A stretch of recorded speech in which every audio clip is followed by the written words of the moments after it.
If you nobody have a question, let's go to our next presentation, and our next report. This analysis of digital technology in Ukraine, problems and prospects. And the presenter Natalia Skorobogatova. Please, Natalia, share your screen. Dear colleagues, I try share my screen. Do you see? Yes, please. Okay. Dear colleagues, dear conference participants, we are grateful for the opportunity to take part in this conference, and I have pleasure to present result of our joint study by Igor Sikorsky, Kyiv Polytechnic Institute, researchers Oksana Yurtishin, Alexander Stepanets, and Natalia Skorobogatova. And the topic of our study was analysis of digital technologies in Ukraine, problems and prospects. So digital technology are developing rapidly in all areas of society.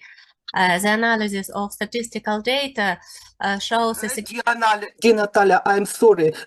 Could you please share your screen, not your presentation, not no PowerPoint window? We see only first slide of your presentation instead of full screen. I should. I tried it. Okay. Oh.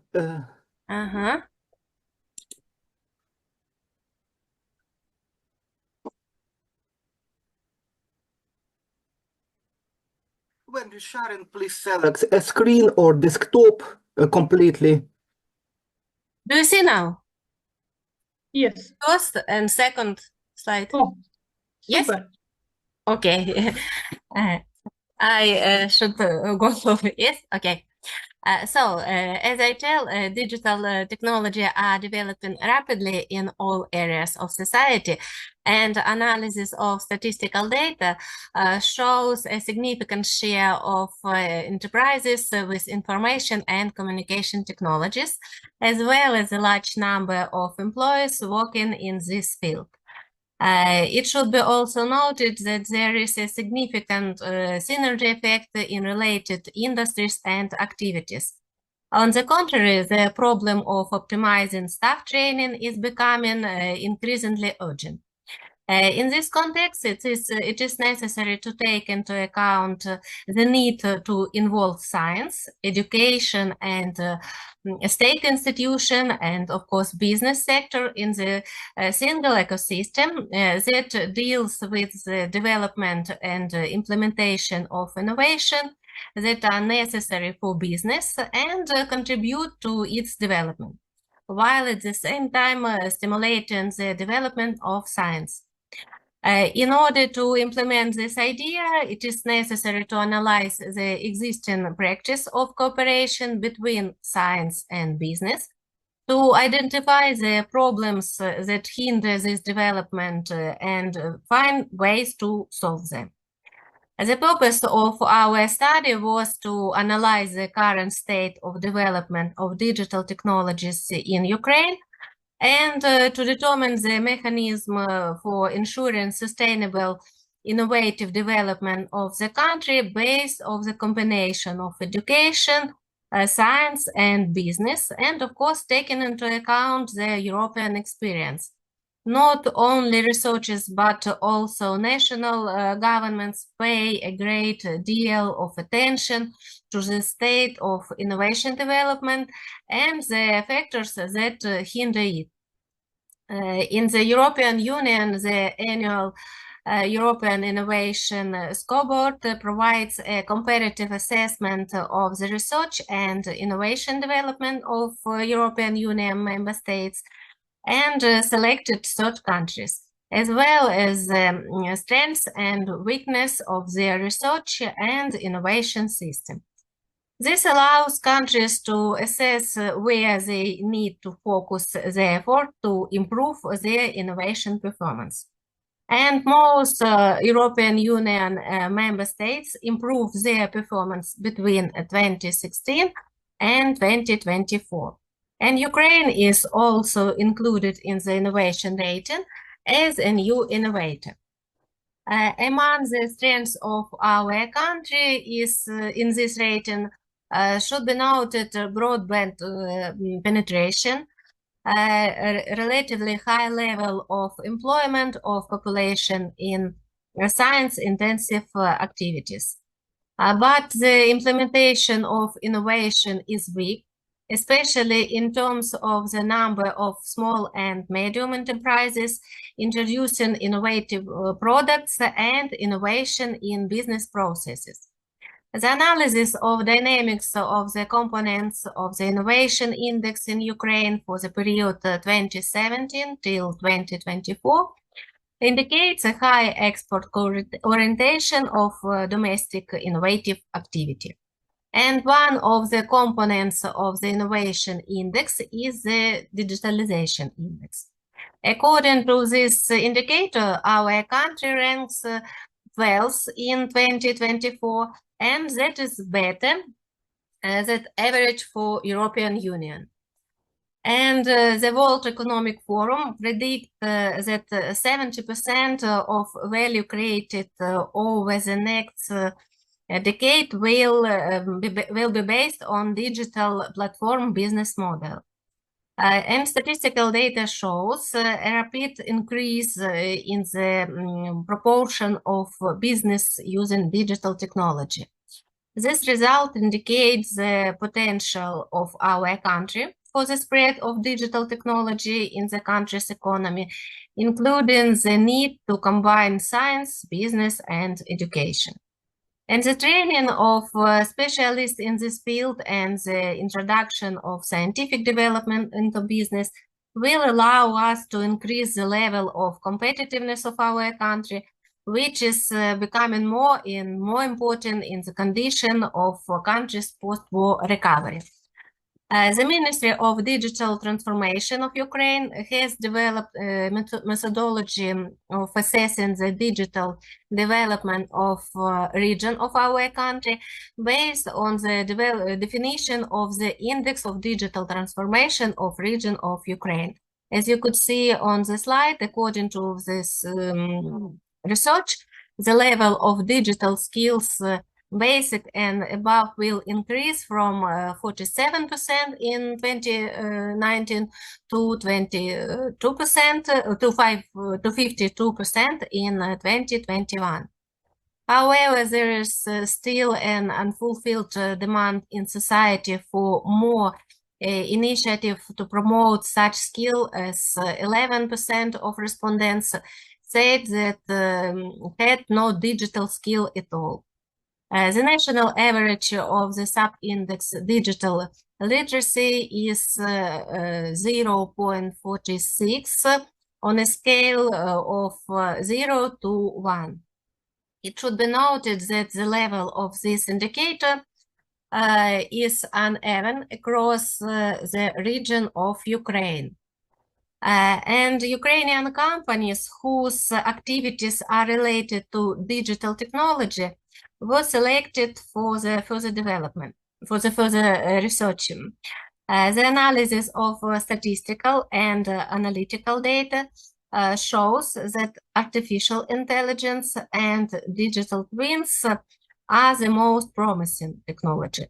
Also, based on the catalog of Ukrainian companies created by the U-Control service, it was determined that as of 30 April 2024, there was 328,000 business entities operating in Ukraine, the main types of activity of which include information technology, and the main part of these enterprises is located in Kyiv and Kyiv region. On the basis of the created catalog of digital services market participants, as well as with the participation of the members of Ukrainian Cluster Alliance, and with the help of the Association of Industrial Automation Enterprises of Ukraine, a survey was conducted as part of the implementation of the international project and digital transformation of small and medium enterprises in the Eastern Partnership countries with the financial support of the German government. And the purpose of this survey was to find out the level of penetration of industry for technology in the production enterprises of Ukraine, to clarify the state of application of digital technology, and to identify the main obstacles to the penetration of new technology. The method of online service was used, and the target group are representatives of production enterprises and head of production automation in department. The survey period is from 25 February to 4th April 2024. And the result of this survey made it possible to identify the main problems of the development of the company in our country. So, result of the survey shows that 26% of the respondents don't consider the introduction of digital technology for the current period, but 51% plan to implement pilot project in 2024. This situation can be explained by the presence of certain problem in the development of this direction. First of them, and the main of them, is staffing. Engineering specialists are needed with knowledge of mathematics and physics, which are harder to master than humanities.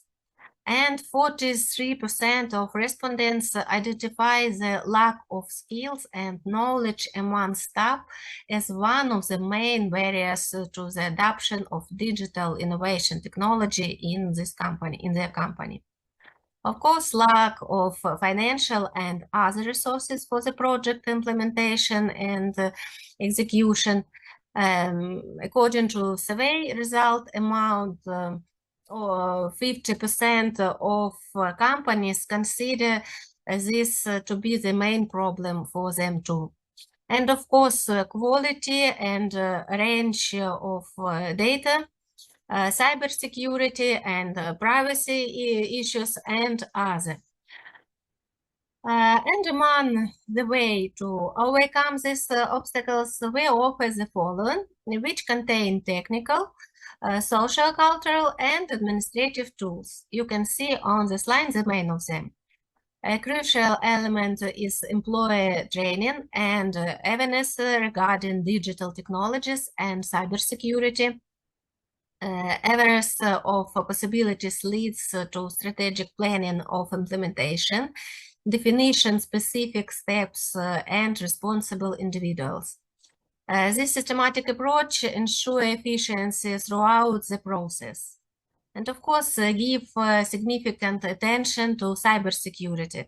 Measures and resources to improve protection should be considered as an integral part of the business. At the strategic level, the Ukrainian government activity support this process. For example, in collaboration with European partners, including GIZ and the European Commission, the Ministry of Digital Transformation of Ukraine is systematically developing the national network of European digital innovation hubs, following the European model reference. And participants in this network are committed to providing services to small and medium enterprises to enhance their digital effort. And digital transformation, of course, is an innovative breakthrough. It opens up new possibilities in business models, value proposition, and operating efficiency. Increasing competition will force entire industries to transform to become or keep pace with market leaders. while others will lose market share. As always, such breakthroughs are associated with risk. The main task in this process of digital transformation is to minimize risk involved. To do this, we suggest this industry users follow the first step for adoption, which is presented on the slide. And of course, as noted by domestic and foreign experts and analytical, digital technology brings significant positive effect in various economic sectors and spheres of social life. And of course, they have their own risk and threats.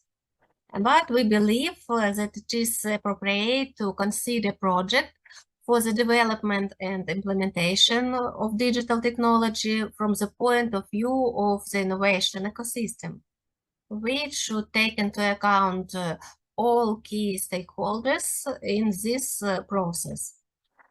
From this point of view, each group of stakeholders will receive a positive result from introduction of digital technology, like citizens, businesses, and government. As already said, risk and threats should be taken into account when implementing digital technology. At the level of the company that will implement this innovative project, we consider that they need to apply the concept of responsible use. On this slide, you can see the step-by-step implementation of this idea. As you see, we propose 4 stages, and all process on each stage you can see on this slide. We also believe it is appropriate to focus on applying the principles used by many software startups, where requirements are unclear and resources are limited. And this approach used by many startups is called the lean startup. After considering preliminary research on the business needs and establishing the assumption that application of digital technologies can solve but outline problem, one-page description of solution is created. And this description is based on the lean Canva. As you can see, the main 9 questions in this idea are presented on the slide. The analysis of statistical data shows that there is a direct relationship between innovation and economic development of a country. We believe that the development of innovation ecosystem will allow us to consider the comprehensive approach to the reconstruction of our country. In this context, the implementation of European experience is appropriate, and namely the functioning of digital innovation hubs, which are currently being reformatted into EDIH, European Digital Innovation Hubs, whose activities are supported by European Commission. European Digital Innovation Hubs are comprehensive centers created to help business respond to digital challenges and increase their competitiveness. Such centers are part of the regional innovation ecosystem, but at the same time, they are part of the pan-European network. And thanks to this, to their presence at the regional level, EDICs have information about the needs of local companies and can provide services to their native language according to the innovation ecosystem. With the support of EDICs, companies have the opportunity to improve their business process, products and services with the help of advanced digital technology. And small and medium enterprises gain access to high-quality technical expertise allowing them to follow a test before you invest model that maximize their chance to successful realization of their project. And in Ukraine, the process of creating digital centers have begun, and work is underway to develop them on the way to transition to EDIH.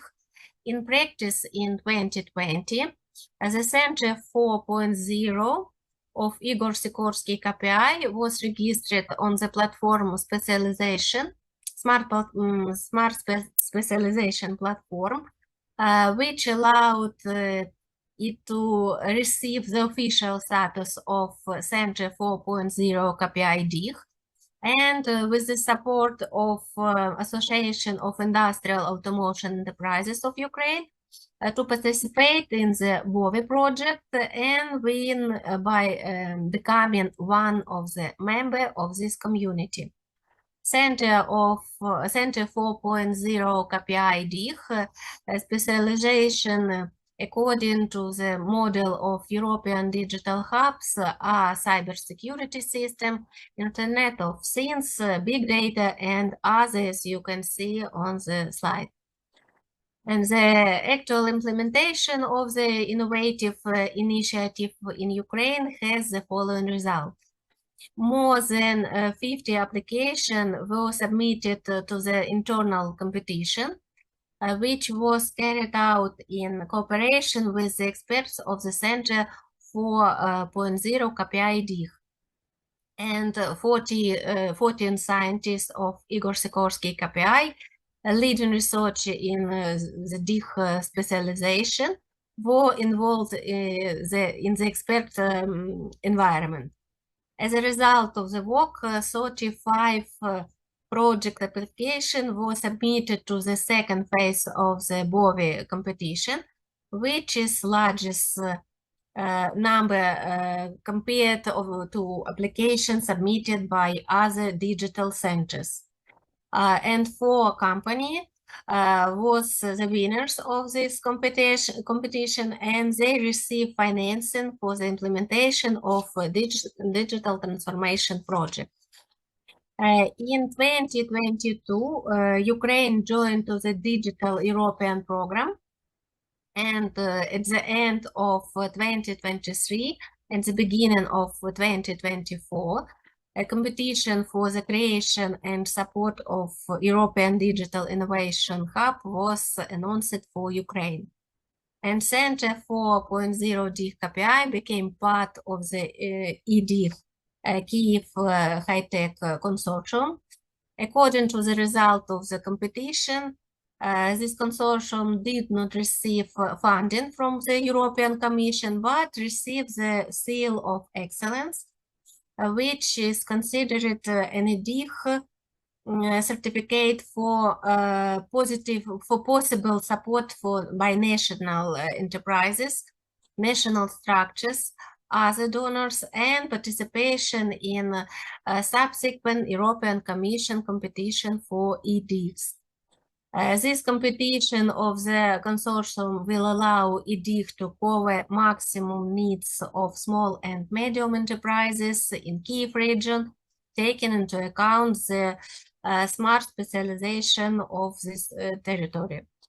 Within the framework of the consortium, the Center of 4.0 KPI DIH was formed a portfolio of services that is ready to provide for small and medium enterprises, like development and testing prototypes, fundraising for European grants in Industry 4, incubation and acceleration of startup, and innovative development in the field of Industry 4.0. And of course, many training program in areas of specialization.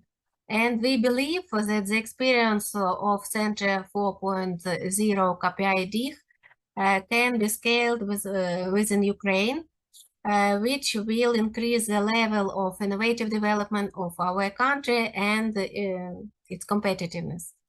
Thank you for your attention, and we are open to further cooperation. If you have any question, please, I try to answer. Thank you, Natalia. Your report was very excited, I think, for everyone. And I have little question. Do you think... 1 minute, Irina Sergeyevna. Oksana Ovcharuk. Thank you, Sergey. I'm very sorry because maybe Irina will ask question, but I have some question related to innovation hubs, to such hubs that you highlighted in your report. Maybe you have heard in Ukraine, on the level of regions, on the level of областной администрации, there were some hubs, information hubs opened by the Ministry of Digital Transformation. If you know, this is only, it's my interest. Maybe if you know about this, maybe you have some information. It will be interesting to know, do these centers or provide some educational services for consumers, for businesses, etc. Or maybe this is, it is not obligatory to know about this, but maybe you have heard about. And another situation, I know that at the European level, there is a policy to support businesses via digital technologies, and such centers is created. And I see that in University Sikorsky University, there are hubs that supports on the European level by expertise, but advise all types of requests from businesses. Maybe you know about this, but it's a question. Thank you. Thank you. I understand. Of course, I have more information about our center in Kapia. Yes, but I know that we have good experience in Zaporizhia, in Kharkiv, and as I remember, in Lviv.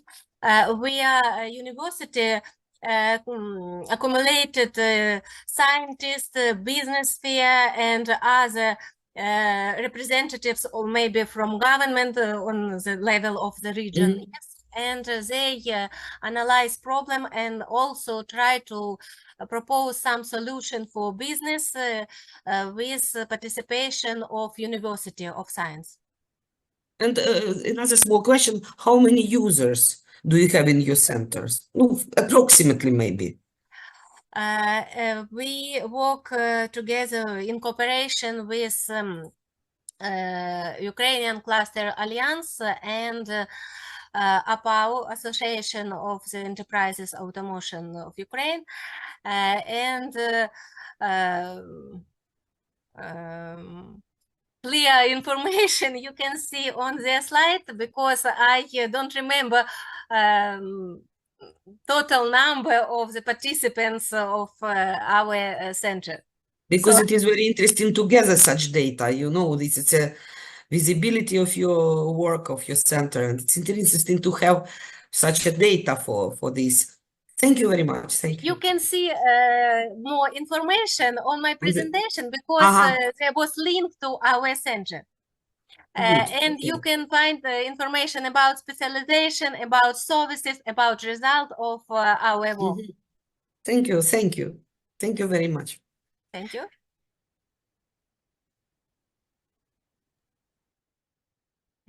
Maybe now. I want to ask, what do you think about the impact of the war or COVID on the development of digital technology in Ukraine? It's only problems, or maybe these new opportunities, new solutions? Of course, thank you. Of course, war and COVID have a negative result for our life, for all spheres of society. But this event give opportunity to the development of digital technology. And as you know, we began use Google Class, Zoom, and other platform when we prepare our courses when begin COVID. And now many universities, many companies use digital technology in the business process, in education process. So I think that war and COVID give great opportunity for the development of digital technology. Of course, this technology bring us like positive and negative result, but this time give opportunity to development for this technology. Thank you. I agree. Yes, please, Sergey. Thank you. In the development of the previous question, at least in the IT industry in Ukraine, my neighbors, my friends, and also says that we have big problems. A lot of software development are now unemployed. So, which forces for the further development of IT in Ukraine in case of war, when our software industry almost collapsed? As I understand your question, the problem is with employers in IT sphere. In which can be it's government forces, government employment. So in past years it was contracted with prominent Ukrainian software firms, etc.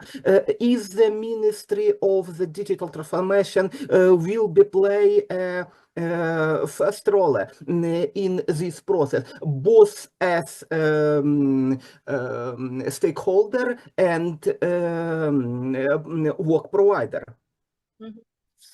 Yes, I agree with you. I think that our government, not only business, but our government should make some solution to develop our IT sphere, because as I analyze statistical data, this sphere bring us great part in our total product of on the state level, and we should make more comfortable environmental to save our specialists in this sphere. And now many specialists in IT sphere involved into the program, involved to some project to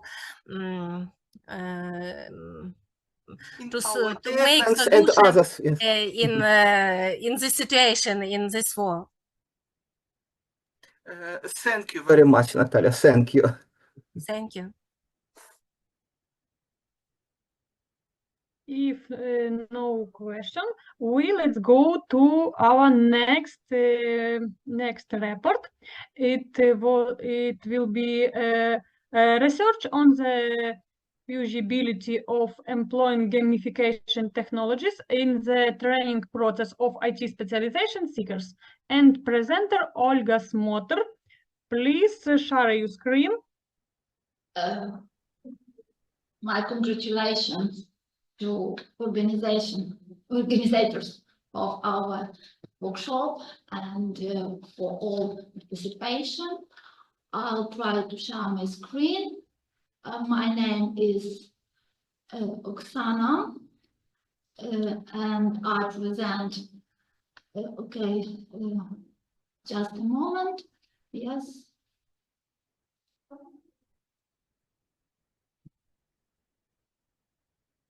It's my... Excellent. Thank you. Thank you.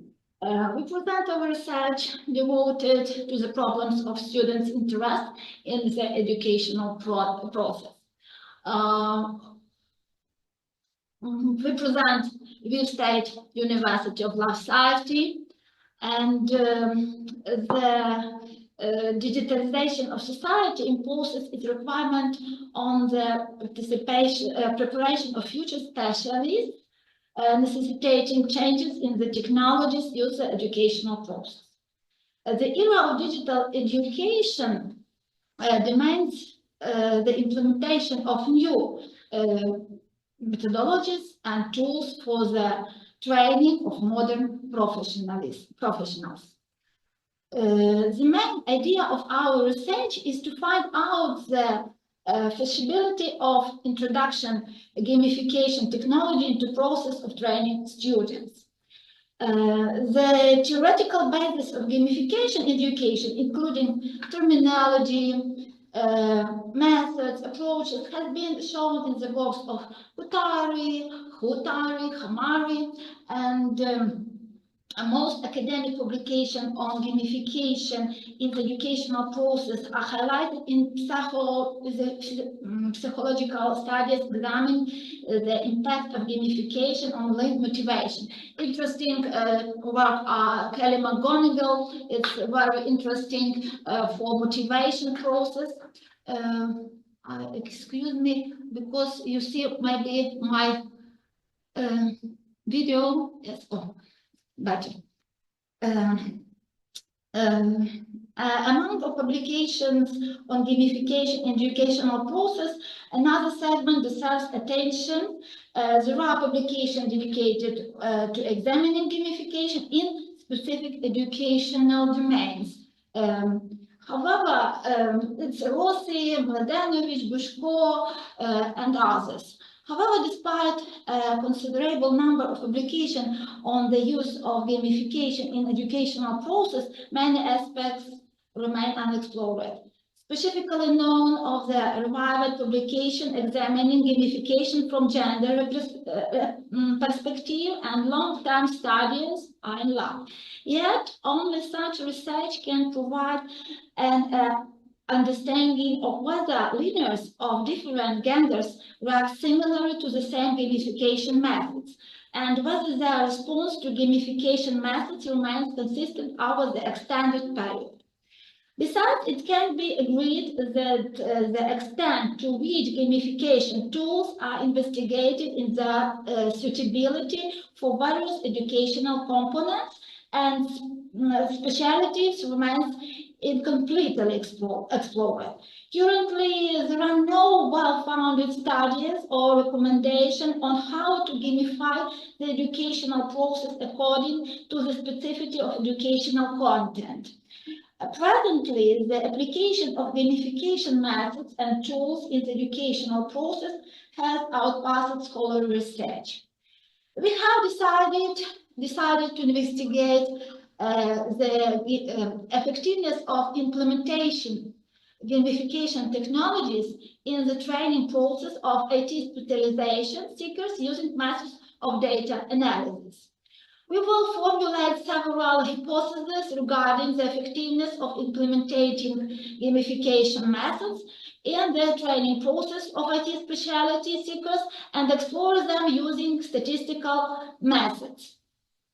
Its hypothesis, first hypothesis about the relationship between participation and performance. Study whether there is statistically significant relationship between the level of participation in a gamified courses and overall learning effectiveness. That hypothesis about the effect of active time on productivity, investigating whether there is a positive correlation between the active time students spend in the gamified courses and the agenda and the, well, excuse me. Oh, just a moment. I have some problem with my video. and third hypothesis about the relationship between the number of completed tasks and performance, examining whether there is a relationship between the number of completed tasks and the improvement in the learning performance for each specific task. The next three hypotheses is fourth hypothesis about the effectiveness of individual exercises, fifth hypothesis about the influence of the use of gamification technologies on different groups of students, and sixth hypothesis about the effectiveness of using gamification technologies in different academic years. Data science is one of the fastest growing fields in the modern world, enabling the analysis of large volumes of data to discover patterns and obtain valuable insights. We have a problem with data set because our groups is very small. We have in our university only 3 groups of students on the first course. Right now we haven't students. We have only 3 cursants. It's a problem to ask them and to provide a gamification method in our educational process, because so small group and because we have one teacher who will teach many disciplines, and it's very difficult for us to provide this in our educational process, but we understand that it have perspective in the future, because our children need to play. As part of data science toolkit, we can mention a popular tool such as the interactive development environment Jupyter Notebook, which allows for creating and executing Python code and Python libraries like Pandas, Plotly, Matplotlib, and Seaborn, data processing and visualization. At the initial stage of any data science research, one of the challenges is to find an appropriate data set, which I will say.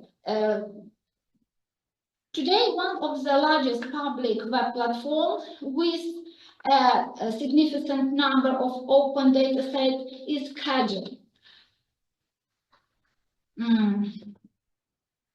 As of March 2024, the Kaggle platform hosted over 320,000 diverse data sets. Among them, there are approximately 8,500 data sets related to education.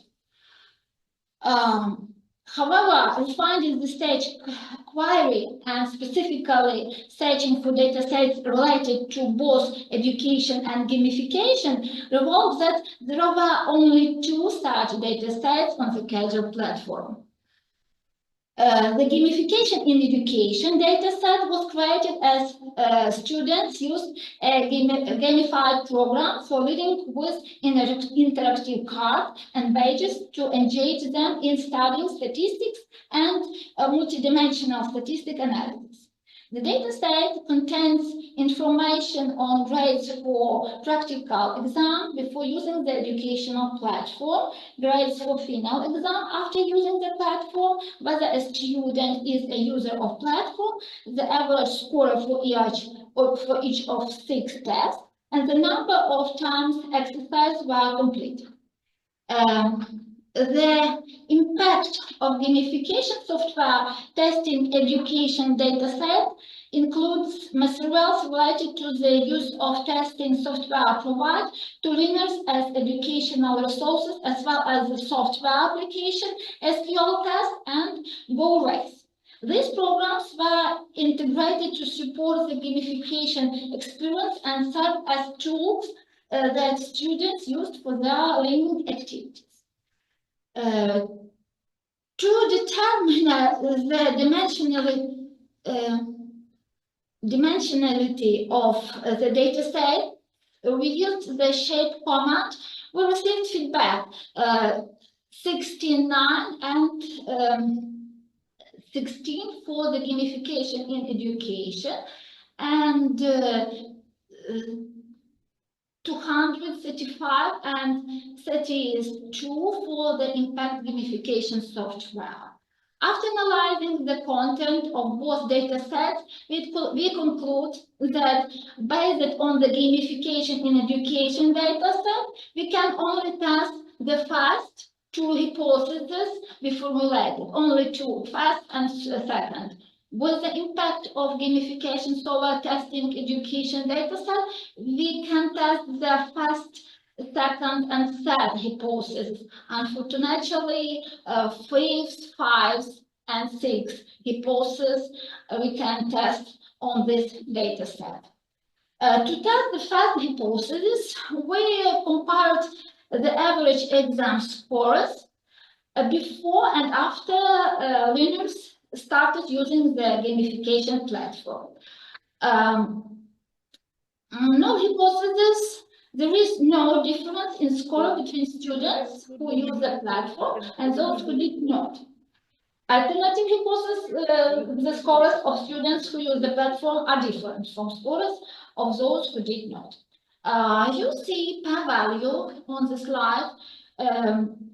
P-value is significantly smaller than the specified alpha value. So we can reject the null hypothesis and Пельменчики нагріємо. Отут оцього будемо слухати трішки. Це тебе велика поля? Так, оце треба, щоб... Пані Тютюн, щиро дякуємо вам за, як то кажуть, гарне прослуховування, але просимо вимкнути мікрофон. Вибачте. Okay. In histogram, you can see that the score distribution for the group of users of the gamified platform is scanner to not use of gamified platform. The score density plot also demonstrates this, where a distribution curves for the two groups shows that more scores for the platform use were higher than for the non-platform users. We compute the person correlation coefficients and p-value between participation in the gamified course and performance for both data sets. We see that the first data set, the correlation is 0.39, indicating a positive relationship, but it is likely weaker than in the second case, which is 0.58. We can conclude that both data sets show a statistically significant positive relationship between participation in the gamified courses and learning performance. Let's test hypothesis 2 about the impact of active engagement of learners who engage more frequently with interactive cards and badges will have higher on final exam. To test this hypothesis, we will calculate the correlation between the number of attempts for each test and average score for each test and the final exam score. We will use the correlation function from the Panda library. To visually present this, we will construct a heat map of correlation metrics for the dataset gamification in education. On this matrix, we can see a strong positive correlation between the number of attempts for test 2 and test 4 and final exam.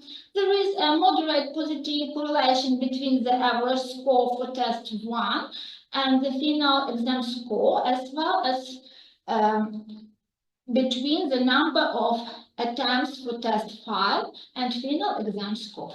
There is a weak positive correlation between the average score for test 3 and the final exam score, as well as between the number of attempts for test 6 and the final exam. Overall, we can conclude that there is some dependence between the test results and the final exam score.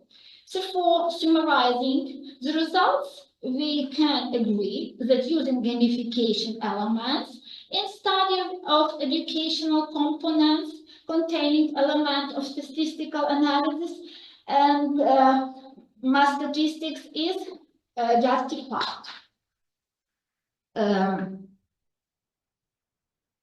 We calculate R-square coefficients for each exercises which demonstrated dependence of test hypothesis 3. Testing relationship between the number of completed tests and performance. We applied linear regression analysis for each specific test relative to others that influence the number of completed tasks on performance. Then for each task, we evaluated the statistical significance of the relationship between the number of completed tests and performance, and what specific impact the number of completed tests has on performance.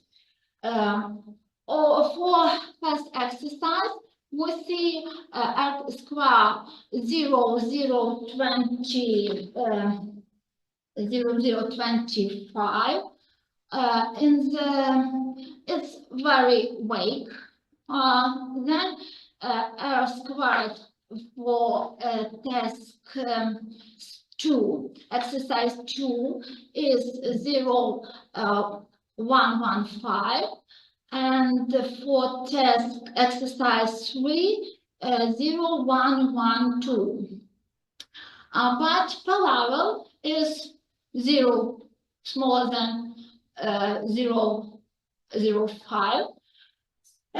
We can see that for 6 exercises we can see 0.144.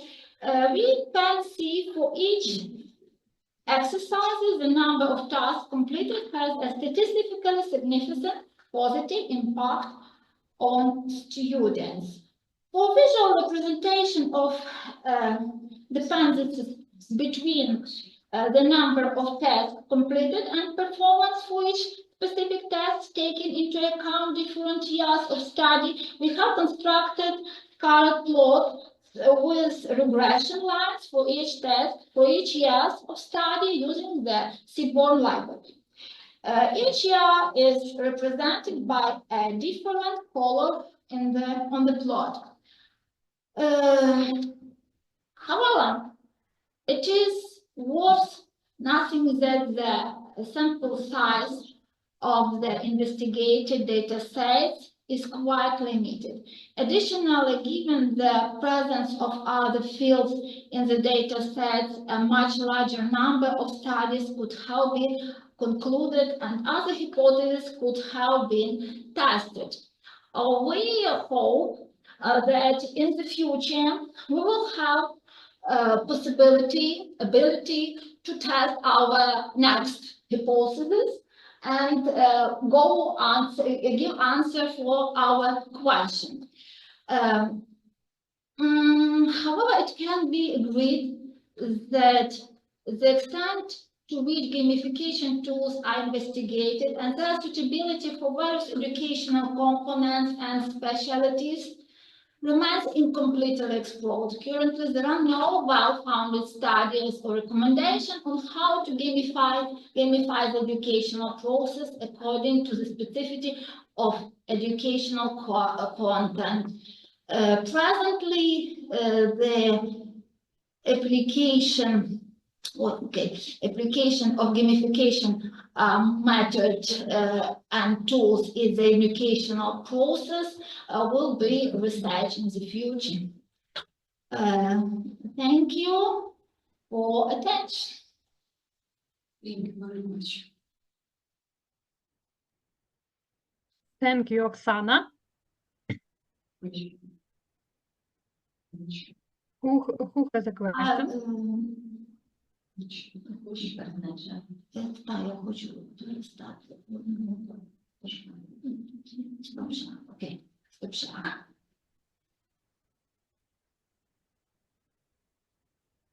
Okay, then I have a question. What do you think about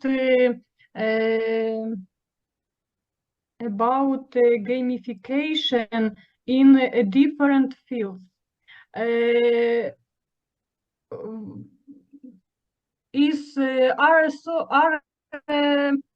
Are these specific opportunities using gamification in IT disciplines or humanitarian disciplines or not?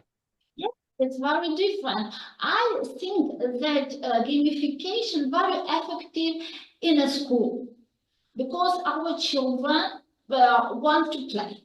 And then on the first course and for student it's a good idea, but not always. It's a must have short term, I think, about this. Yes. Thank you. Because every day to play is better. Sergey, have a question? Thank you, Oksana. You mentioned that at present you have a very small students group, up to 3 in the first course, etc. But you have an excited ability to investigate a gamification in a very small group. It can be a brilliant part of your research, despite some statistical problems following your hypothesis. It seems to be a very good idea to end deep into not quantitative but qualitative research, deep interviews with your students, etc. It's not a question, it's a proposal. I see you have a very good research design, but it classical quantitative. Qualitative researches in a small group, in a different context, as you is a very promising approach. Thank you. Thank you very much. Thank you for idea. And if don't have a question, let's go to next presentation. And this monitoring the effectiveness of the STEAM-oriented environment in general secondary education institution, approaches to defining criteria. And presenter Natalia Soroko, please share your screen. Greetings to all the participants of our conference, and I have not good internet. Can you share my video? Okay, okay. Yes. Thank you. Thank you very much. One moment, please.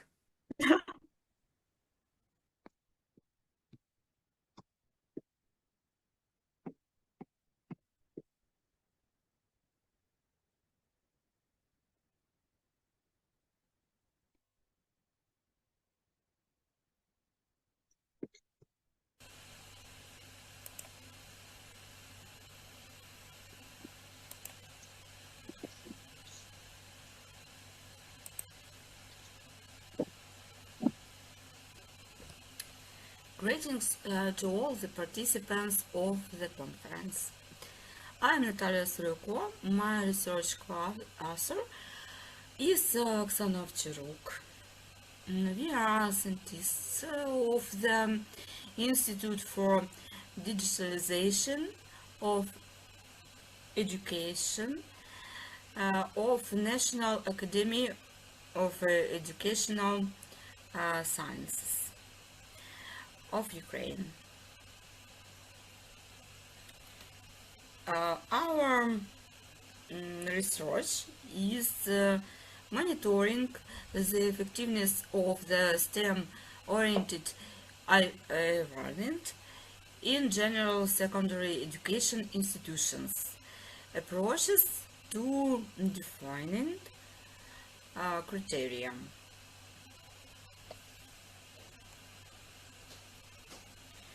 In the modern educational landscape, STEM, science, technology, engineering, arts, and mathematics, education has emerged as a crucial framework for preparing students for the requirements of the 21st century. Integrating these disciplines emerged as a crucial framework for preparing students for the requirements of the 21st century. Integrating these disciplines into school curricula equips as a crucial framework for preparing students for the requirements of the 21st century. Integrating these disciplines into school curricula equips students with crucial framework for preparing students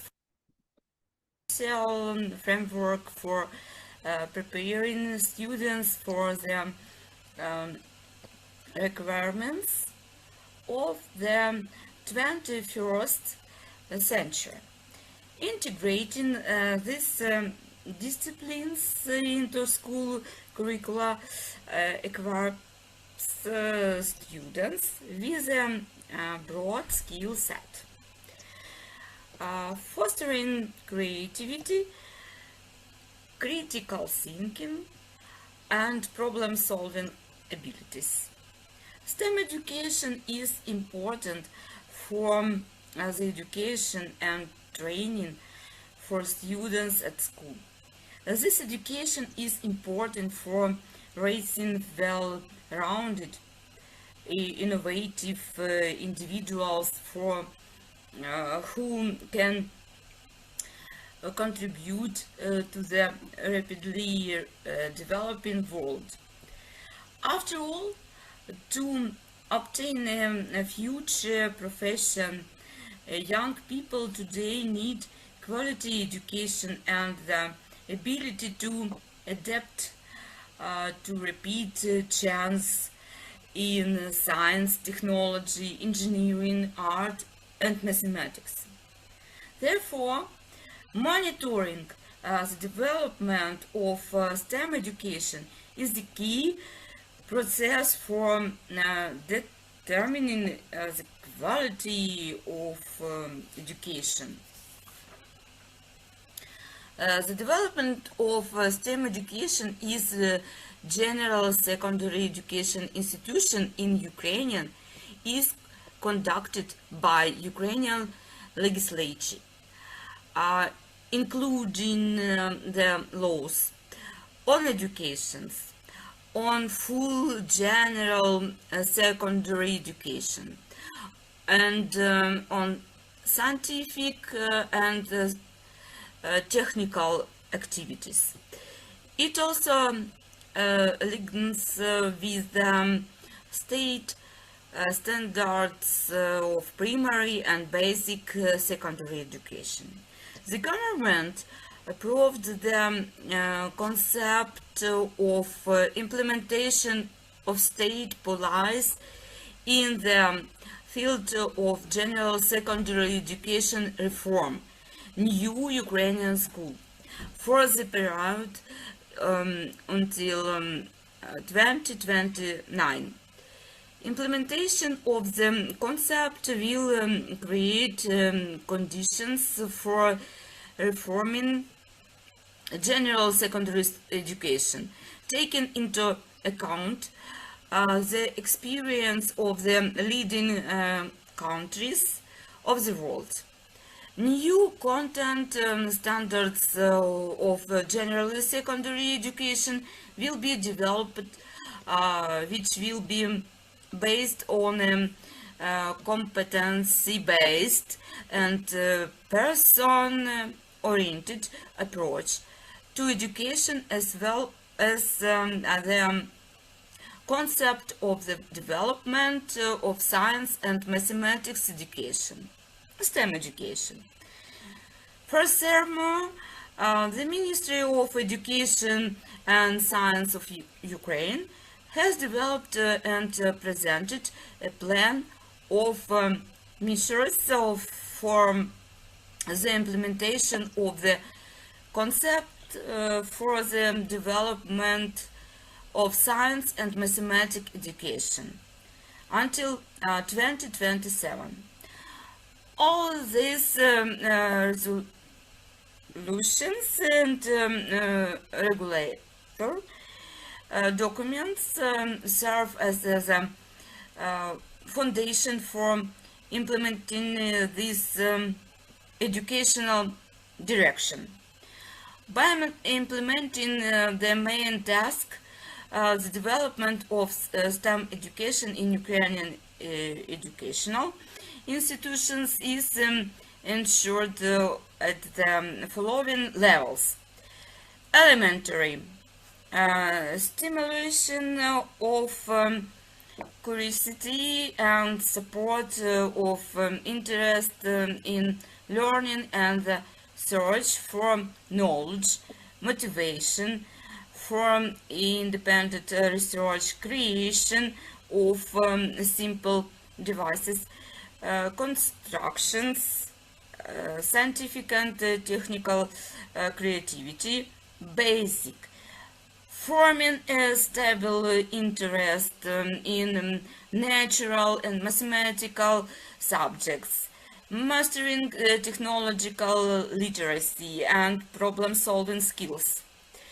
involvement in research, invention, project activities, which will make it possible to increase the share of those who seek to choose scientific, technical, engineering professions, professional, in-depth mastery of the system of knowledge and skills of STEM education using methods of scientific research, implementation of innovative projects, higher professional formation of specialists in various scientific and technical engineering professions on the basis of institutions of higher education, as well as improving the professional skills of pedagogical workers in the implementation of new teaching methods, relevant courses and implementation of innovative projects. For the development of STEM education, it is important to create appropriate environment and constant support and evaluation of the effectiveness of function. These activities are important for both students and educational institutions to understand the problems and gaps that educators face to need to be addressed. In connection with the large-scale aggression of Russia against Ukraine in 2022, certain problems have deepened and intensified in general secondary education institution. In particular, this applies to the digital environments and support, including the STEM environment.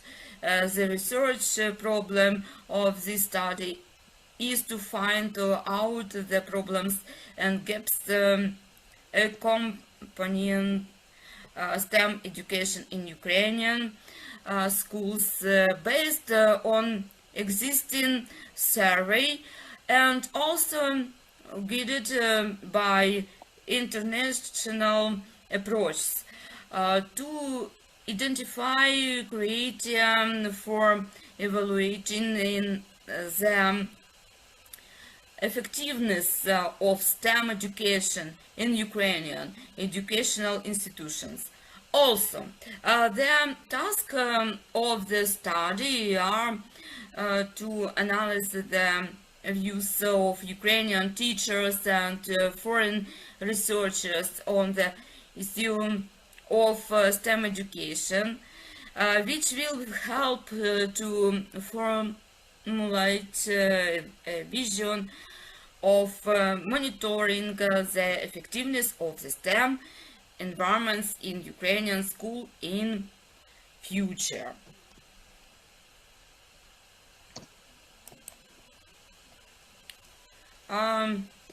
Theoretical backgrounds. It should be noted that the issue of evaluating the effectiveness of the educational environments is part of the processes related to monitoring the quality of education in general. According to the degree of the Ministry of Education and Science of Ukrainian, number 54, adopted on January 16, 2020, education quality monitoring involves implementing consistent and systematic measures to identify and track trends in educational quality across the country, specific region, and educational institution. It includes assessing how well actual educational outcomes align with the stated objectives and identifying the extent, direction, and causes of any deviations from these goals. That is why it is important to identify among the scientific students those that carry out the monitoring of the quality of education, the effectiveness of the STEM education environment, and the teachers' perceptions of the state of such environment.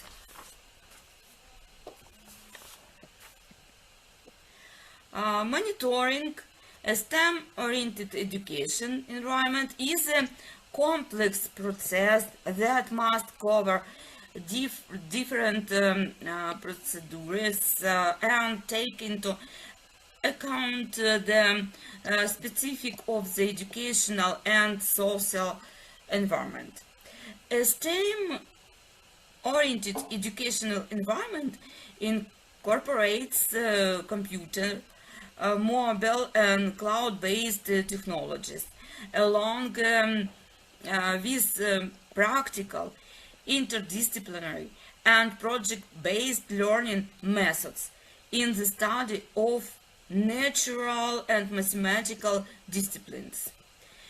It aims to encourage students' creative thinking through the integration of various art forms in the learning process. This approach also enhances the digital and professional competences of teachers, helping students to acquire essential 21st century skills. It motivates the students to explore scientific problems and effectively integrate knowledge across various subjects at national and international levels. It should be noted that despite the many obstacles faced by teachers in Ukraine due to martial law, teachers actively participate in scientific and practical activities related to the development of STEM education, which is part of STEM. This experience is reflected in the articles in the anthologies of several conferences devoted to this topic. Thus, the collection of materials STEM School 2022 contains 11 developments of practices teachers on various issues, in particular virtual STEM laboratory for research and experiments in natural and mathematical subjects, modeling and research of physical phenomena using STEM education, involvement of parents in implementation of the concept of development of science and mathematics education, methodological cases of gender sensitive STEM lessons, ethics. After the full-scale invasion of Ukraine, the existing STEM centers began to work with IDP children who do not have the technical ability Алло, to, Михайло, дивіться, to get я free. запитувала безпосередньо у нашого декана, в Аліни Леонідівни. Так? Олена, будь ласка, Олена, будь ласка, вимкніть мікрофон. Тому Шановна ситуація була Олена, така, і що будь ласка, то, що Аліна вимкніть Леонідівна мікрофон. відповіла, в принципі, підтверджує. Шановні присутні у Львові, будь ласка, контролюйте онлайн-конференцію. Ведучі не мають жодного контролю. Ми не можемо ініціювати вимкнення мікрофону. Дякую, вибачте. Access to education, as well as to support teachers in the organization of the educational process. This important process supported local communities and contributed to the continuity of the educational process. For example, as early as September 2022, the Educational Initiatives Foundation opened the educational hub Skills of the Future, based on the STEM Center in Cherkasy, with the support of the EU for Dialogue project. of the European Union and the Union National Development Program. By the beginning of summer 2022, more than 3,000 teachers from Donetsk, Lugansk, Kherson and other regions were able to improve their qualifications remotely based on such STEM center. So,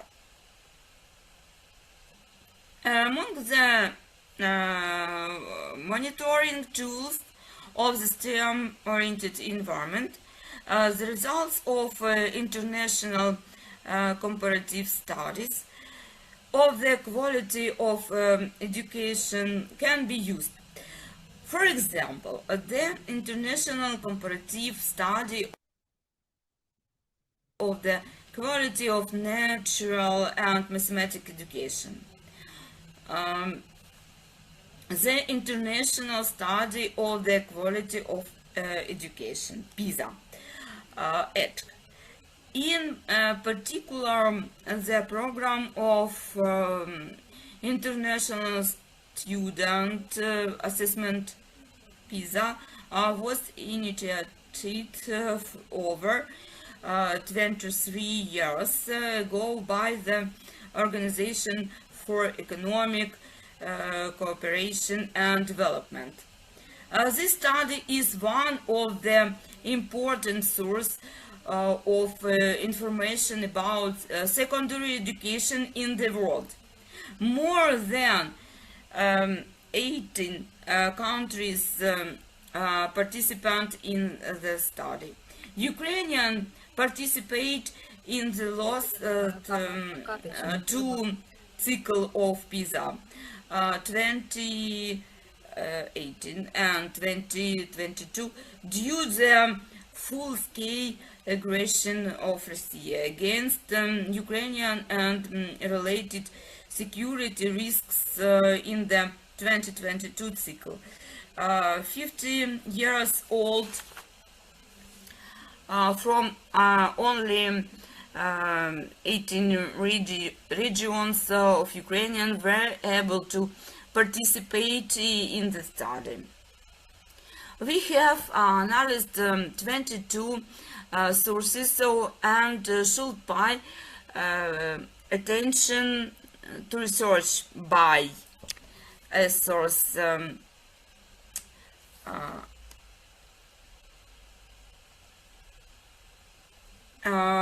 Moti Neseh RAD. They suggest creating a tool to assess the quality of digital learning resources. I'm sorry. This criteria aim to get the design of easy to use evaluation instruments. The same position is taken by the Ukrainian State Center for the Quality of Education, which annually surveys students and teachers regarding the learning environments and reading to use ICT.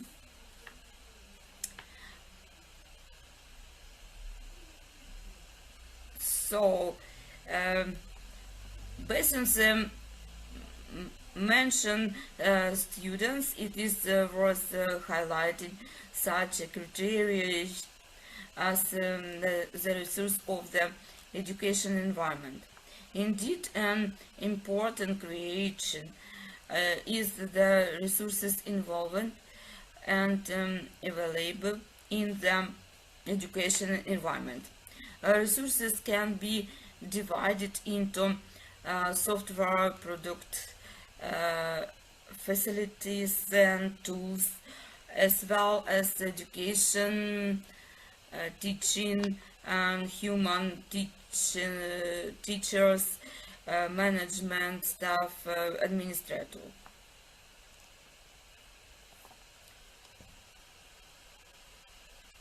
So the author highlight such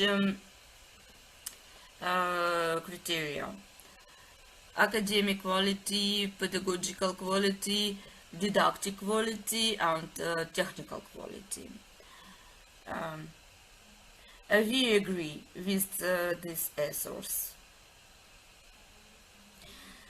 So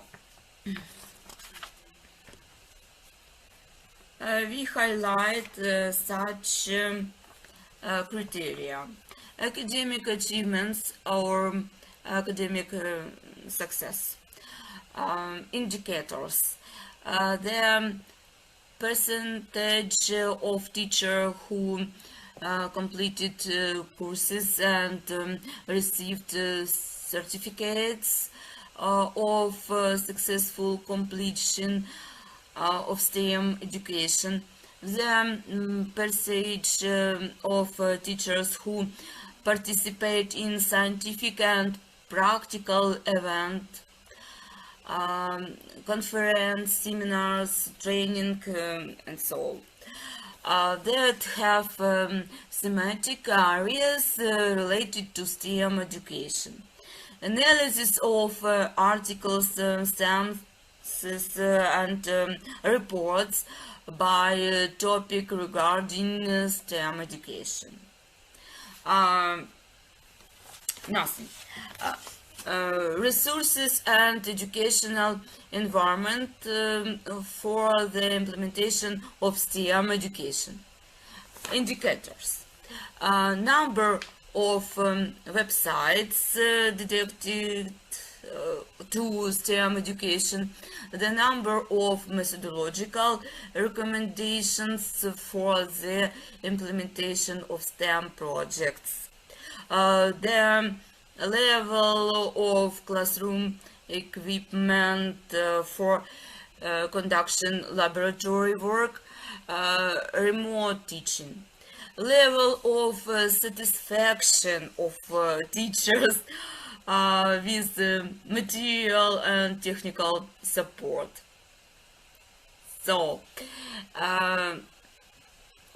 innovative teaching and learning methods. Indicators: frequency of using interactive platform for conducting lessons.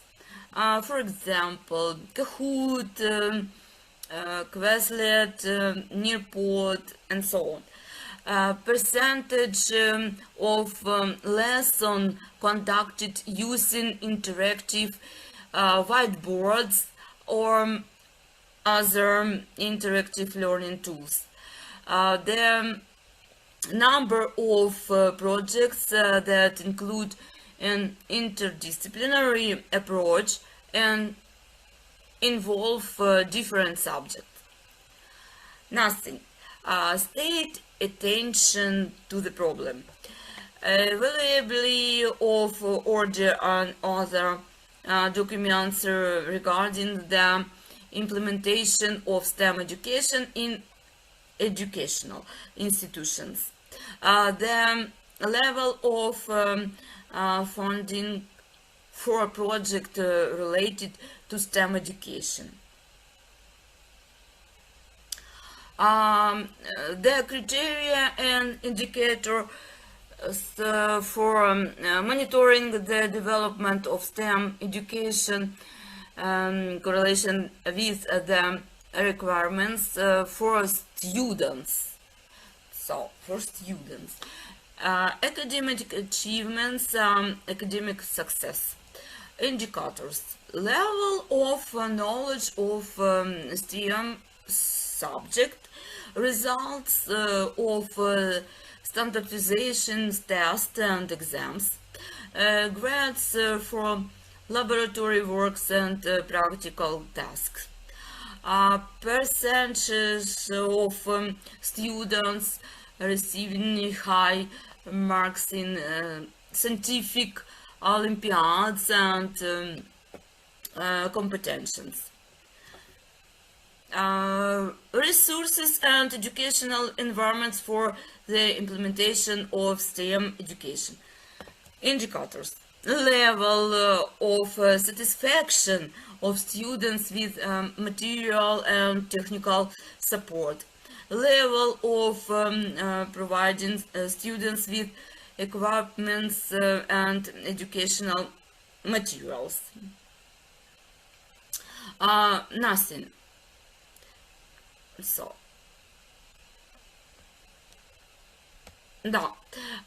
innovative teaching and learning methods. Indicators 1. The percentage of students' involvement in working in teams for project implementation. State the attention to the problem. Number of Olympiads and STEM education competitions original for students. Number of participants in Olympiads and competitions. Analysis of student satisfaction with participants in events. So, and conclusions. The STEM environment is a remarkable achievement, and its effectiveness needs monitoring. Based on the study conducted and the experience of supporting such as environment criteria for the effectiveness of the STEM environment were proposed, which can serve as a starting point for the evaluation system of the educational environment and STEM education. We consider it expedient to pay attention to such urgent problems of the lack of STEM laboratories and environment, which single out teachers, namely lack of funds, lack of appropriate specialists, lack of familiarity with equipment, and lack and insufficiency of methodical support for teachers. Import criteria that can be used to monitor the effectiveness of STEM-oriented environment, namely academic achievement, success in academics, resources and educational improvement for the implementation of STEM education, innovative teaching and learning methods, and state government. Attention to the youth. Research perspective. In the future, we see the expansion of tools for monitoring the quality of education due to the addition of developed criteria to the study of the state of use of new teaching aids. Studying the effectiveness of the STEM environments for continuous education, starting from elementary grades, should become an important area of both research and practical experience, as well as the exchange of experience from advanced educational practices of STEM education. Thank you for your attention. Thank you, Natalia. Your report was very very extended, very detailed. It was exciting key talk for this workshop. Dear colleagues, my personal apologies for the both organizing and technical issue. Unfortunately, we don't have any control about this session. So my calls to the silence in Ukrainian in the style, shut your mouth, please. I'm sorry for such style. But we really have no any means or tools to control this session. I'm so sorry. Dear Irina, your your moderation, management, etc. Please. I see that Svetlana turned on the hand. We want from this room ask two questions. One of them is NUSH, New Ukrainian School, can decide the problem of STEAM education? It's first question, and the second question about the problem, what you think about mathematical education in Ukrainian school? How to decide the problem of the problem of mathematical education is absent of motivation and a very full program, different aspects of mathematics in school, and then our pupils, our children don't want to learn because it's difficult and so much mathematics in their head. It's problem, maybe it's problem of our educational program. How to decide this problem of mathematical problem in our education? What can you think about? What do you think about this? Thank you for your question. I want explain that STEM education, it's not only mathematics, it's a multidisciplinary STEM project where is many subjects. Students solved a problem with here knowledge in mathematics, physics, art, and other subjects. They must give all knowledge in all disciplinary. So I would like to, I'm sorry, I'm co-author of this article, and I would like to add some highlights about your question. As far as I understood, you asked about how new Ukrainian school should resolve a situation with the mathematical education. We did not put such a, such a name in our research, but I would like to remind you that as far as you know, that the new Ukrainian school is aimed and built its concept of implementation of interdisciplinary cross-cutting approach and competency-based approach. And STEM education, Natalia explained to you that STEM education should resolve such questions as a motivation, reintegration into different subjects. And it depends not only of the policy highlighted in the new Ukrainian school concept, but on the teachers who use methods that motivate students, enhance them critical thinking, including in the mathematics lessons, as you mentioned in your report too about this. And I think that STEM education can give in additional,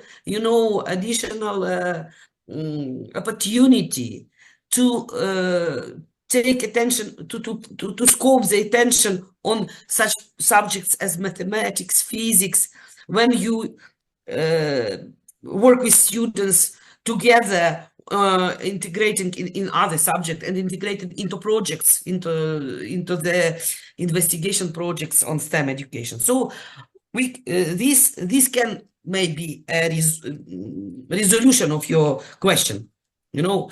And as far as I also know, the European Union, the European countries, they provide such a policy now in their schools.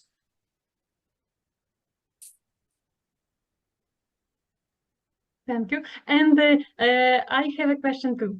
In current situation, during the war, I think the implementing the STEM approach is very, very difficult. And I want, I think that we know about interesting solution, interesting examples of implementing STEM education in current situation. What about this? Maybe examples.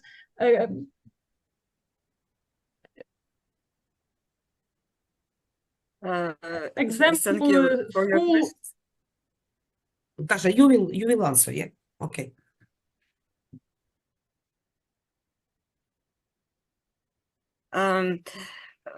We have many examples for project for STEM education, but it's not some of our review. So. Okay, it's not in yes, this we study. have experience with student to project virtual museum and very interesting project and physical humans project, but I can give you my presentation for using immersive technology for STEM project education, if you want.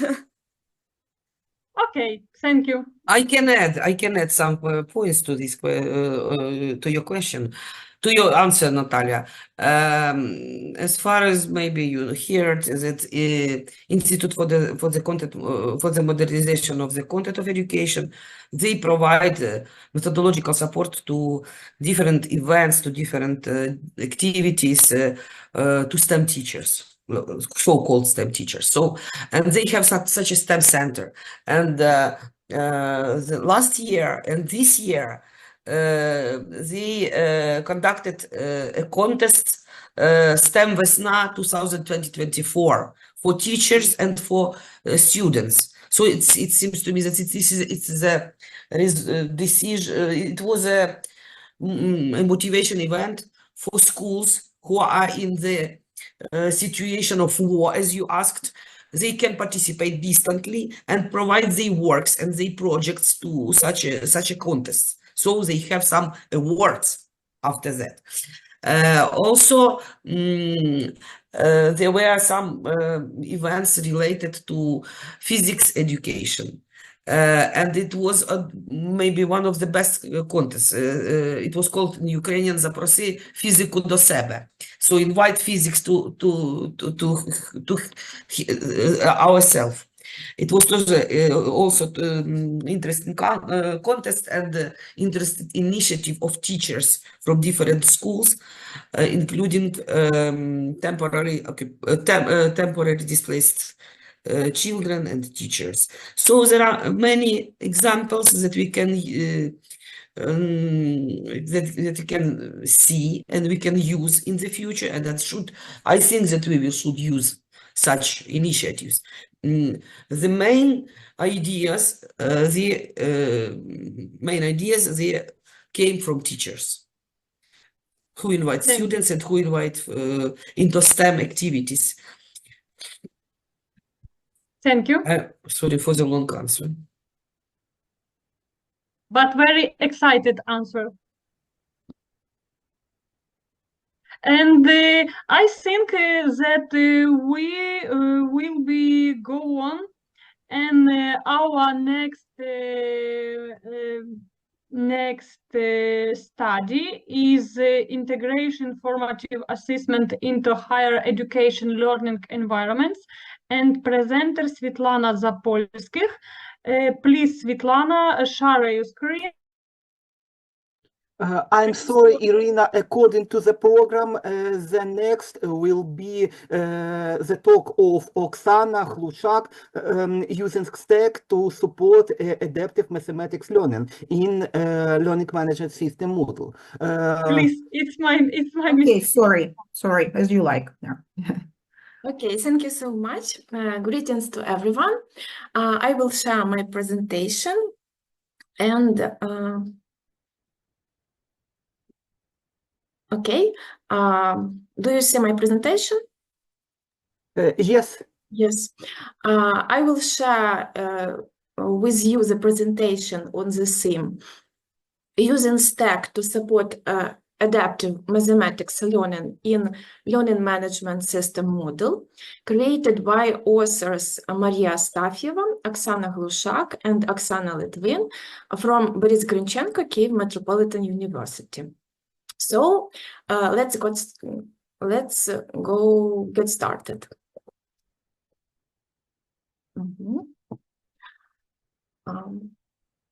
Adaptive learning means educational technology that ensures the personalization of the educational process, enables the construction of a flexible individual learning trajectory for each student that meets her needs, abilities, and pace of learning the material. Adaptive learning tools react in real time to the actions, answer of the students, providing her with individual support. Adaptive learning is based on the following key principles. Personalization, which means providing each student with pedagogical support on the way to knowledge, taking into account her educational needs and individual characteristics, level of previous educational achievements, cognitive characteristics, temperaments, and etc. Real-time feedback and dynamic correction, which allows the students to quickly receive information about her achievements and mistakes, on the basis of which the educational trajectory is corrected. Analysis of data on students' progress, which allows the students and the administration of the educational institution to identify weak points, draw conclusions about the effectiveness of the used learning strategy, make correction in the educational process, predict future results. STACK is an open source computer-based automatic assessment system, inter alia compatible with the learning management system model. The system can automatically classify correct, half correct, and incorrect responses using a potential responses tree and provide appropriate feedback for each response. The aim of our article is to highlight some of the possibilities and advantages of the STACK system for supporting adaptive learning of mathematics in learning management system model, which in particular can increase the interest of university lecture in its use. It should be noted that creating high-quality, useful interaction question that would perform an adaptive function, help students manage their learning and development metacognitive skills, is not an easy task for a teacher. Creating question requires skills in various areas, in particular, mathematics, to design tasks appropriate appropriately randomize and differentiate them. Learning mathematics to predict common errors and formulate adequate comments. Programming using the Maxima computer algebra system to create problems, program a tree of potential answer, and etc. LaTeX to create mathematical text. Learning management system Moodle for storing questions, creating a test, and organizing the learning process in general. Here are some examples of the use of interactive test tasks in Stack to support adaptive mathematics learning. Example described advantages of Stack in LMS Moodle. The ability to automatically create a huge number of tasks on the same type, automatic check-in of the student's answer, and error diagnosis using potential response tree pre-configured by teacher. The task is intended for self-learning with step-by-step implementation of it.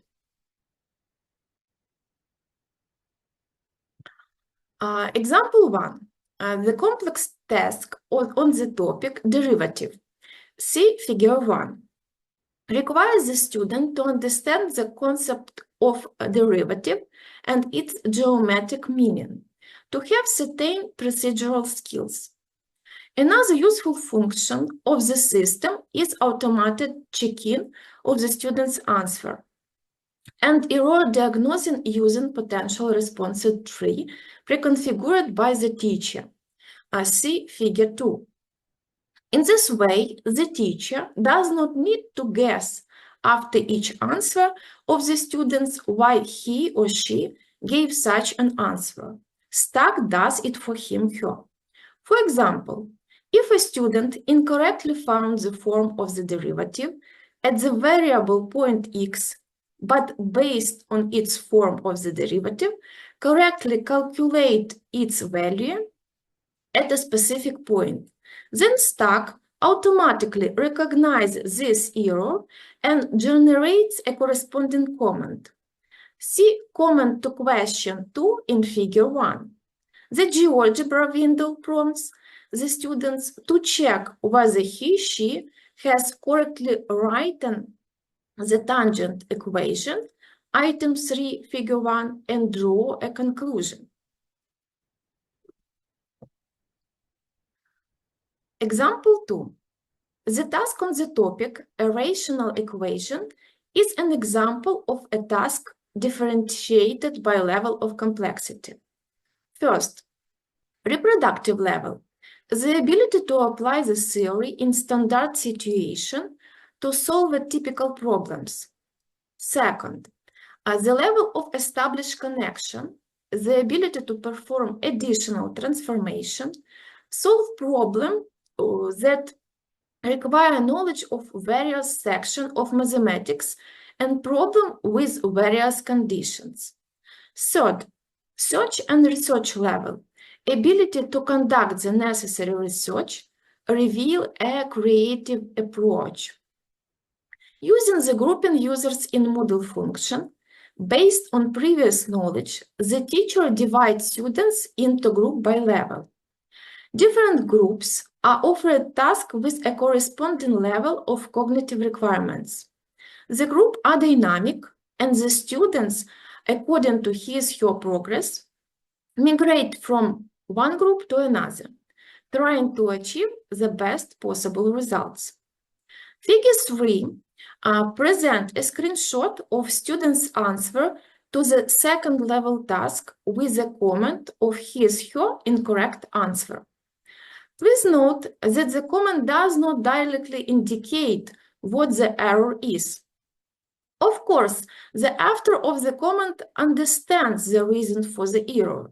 He/she programmed this error, but encourage the student to figure it out himself/herself. That is, we see the so-called delay feedback, which is very useful in teaching mathematics. Figure 4 shows a screenshot of the answer to the third level task. Here the student is asked to complete two tasks. The second of them involves an own experimental study, which the student performed with the help of GeoGebra. The students write down her thoughts in the windows provided for this, and the teacher checked them, which one again emphasize digital technology are only a good assistant for teacher, but they cannot and should not completely replace him or her. Example 3. The task of finding the convergence set of a series, figure 5, is intended for self-learning, as it offers a step-by-step implementation of it. Find the radius of convergence, the interval of convergence, check the convergence of the series at the end of the interval, and finally write down the convergence set of a series. The task page also contains help in the form of questions, the answer to which you need to know to solve this task, and a hyperlink to a separate help page, which contains the answer to these questions in the form of hidden text. Figure 6. The student can, as need, use this help, not use it at all, or check herself after answering the question herself. Since the proposed task is step-by-step, the student's answer is checked at each step, and the students receive a corresponding comment for each wrong answer. Because the task is intended for self-study, comments of incorrect answer encourage the students to find the correct answer on her own. We asked students majoring in mathematics who practice performing test tasks in the stack system in a learning course on the Moodle platform to share their impressions of testing. Here are some fragments of these reviews. Based on understanding of the specificity of mathematics as a science and educational discipline, special requirements for adaptive teaching of mathematics and adaptive tools are formulated to support self-regulated acquisition of knowledge by students and their achievements of optimal education result. Specific examples illustrate the expediency of using stack in adaptive teaching of mathematics to create the conducting interactive test in the learning management system Moodle environment. Using computer algebra, stack automatically checks students' answer, provide detailed feedback. This allows you to create interactive tests that not only check the correctness of the answer, but also consider different way of solving the problem, which is important for an adequate assessment of knowledge in mathematics. Student reviews show that the use of tests in stack improves understanding of the material, helps to gradually increase the level of knowledge and the formation of skills, allow you to learn at your own pace. That also note the convenience and useful of instant and meaningful feedback. Thank you for your attention. Thank you, Oksana. It was very practical report, very detailed. Maybe participants have a question.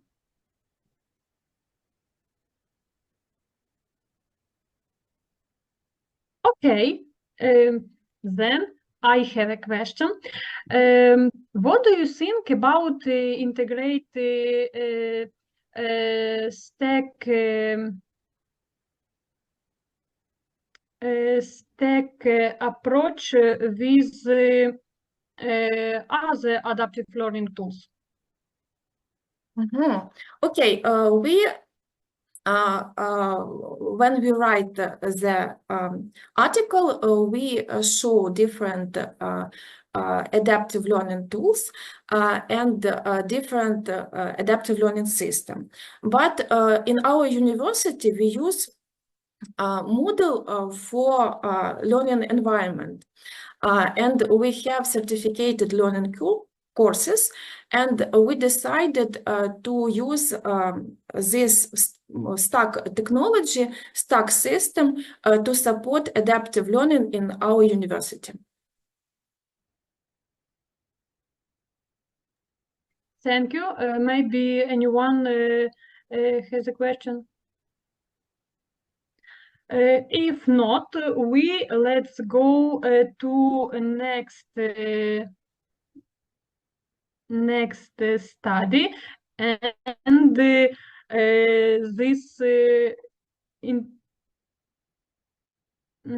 integrating formative assessment into higher education learning environments. And presenter Svetlana Zapolskih. Please, Svetlana, share your screen. Hello and welcome. Tell me, please, do you see my screen? Yes. Yeah, and you see the slides moving, yeah? In this way, yeah, okay, thank you very much. So my name is Svetlana Zapolskih. I am an associate professor at Zaporizhzhia National University, and I'm delighted to present our scientific article titled Integrating Formative Assessment into Higher Education Learning Environments. This research is a collaborative effort by Evelina Bajmina, Galina Lukareva, Svetlana Sadovenko, and myself, Svetlana Zapolskih.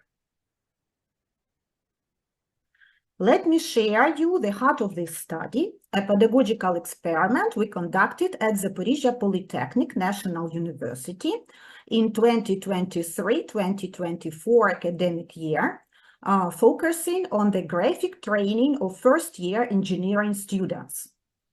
What makes this research truly relevant is its emphasis on formative assessment, which is considered to be a powerful tool in shaping a culture of independent learning among students, something that's becoming increasingly essential in today's educational landscape. Our goal with this study is twofold. First, we seek to define the core characteristics of formative assessment and understand its role in creating effective learning environments. Second, we'll explore how formative assessment can actively foster independent work skills in technical students, and I'll walk you through the key outcomes of implementing this approach. Designing a learning environment is all about creating a space where students are inspired to cultivate a strong culture of independent work. This goes beyond just mastering knowledge and skills. It's about empowering them to discover and apply the right methods and tools to process information on their own. Of course, the teacher plays a crucial role, offering guidance and support along the way. Ultimately, this approach helps students build the personal and professional competencies they'll carry with them throughout their careers. So, what is formative assessment? It's a tool used to evaluate the quality of students' knowledge, skills, and abilities, while also supporting the achievement of educational goals. Formative assessment focuses on identifying individual learning needs, encouraging self-assessment of academic progress, monitoring development, and fostering a culture of independent work. The primary goal of formative assessment is to enhance the effectiveness of students' learning activities, improve the educational process, and cultivate personal qualities essential for their future professional practice. Our study unfolded over 3 key stages: the initial, formative, and control phases. We worked with 2 groups of students majoring in industrial engineering, 56 students in the experimental group and 86 in the control group. To really dig into the data, we used a mixed theoretical, empirical, and statistical methods. This included testing, observation, interviews, and pedagogical experiment.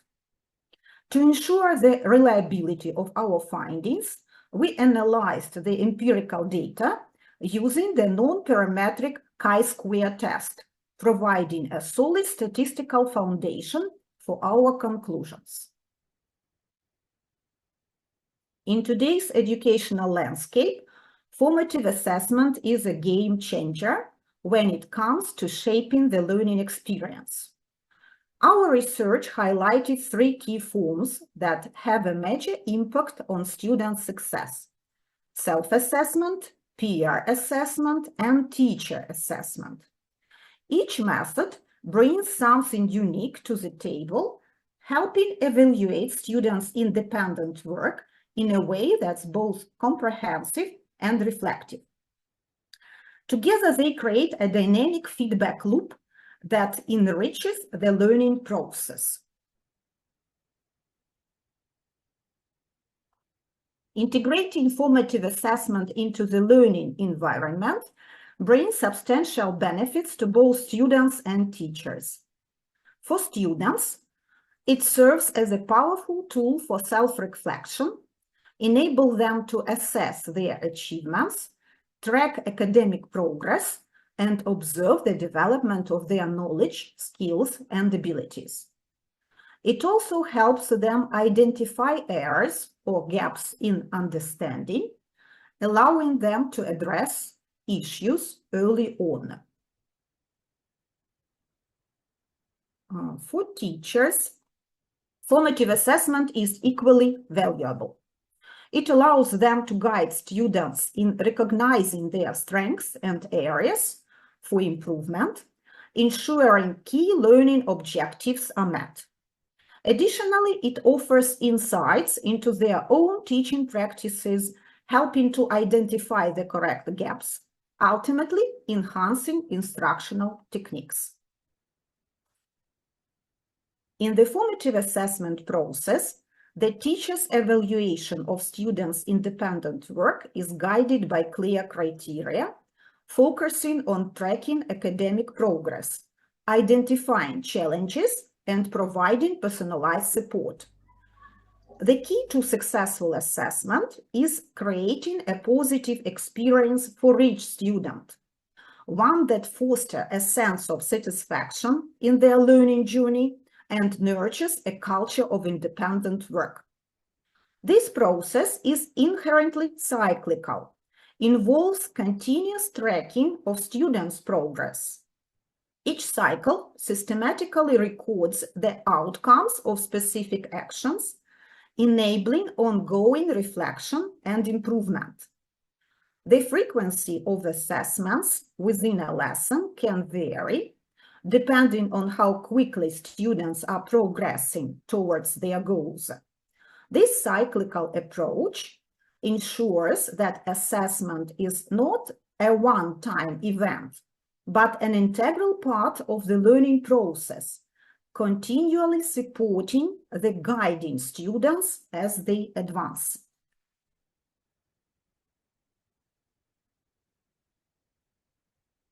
In designing a lesson that effectively incorporates formative assessment, we focus on organizing students' independent work and managing interactions within teacher-student and student-student relationships. This collaborative approach to education is reflected in several key actions. Setting educational goals and establishing assessment criteria that align with those goals, selecting methods to gather data on student performance, observing the task completion process and tracking each student's personal achievements as they work towards specific goals, interpreting the data to provide constructive feedback and support to students at various stages of their learning journey, making decisions on actions that will best support students in the next phase of their independent work. With these goals in mind, we present our pedagogical design for the lesson. This includes the following structural elements: the purpose of formative assessment, the methods used, the stages of the lesson, the didactic tools involved, and the assessment skills to be developed. At each stage, we select appropriate methods and tools based on the specific goals of formative assessment, ensuring that the learning experience is both effective and supportive.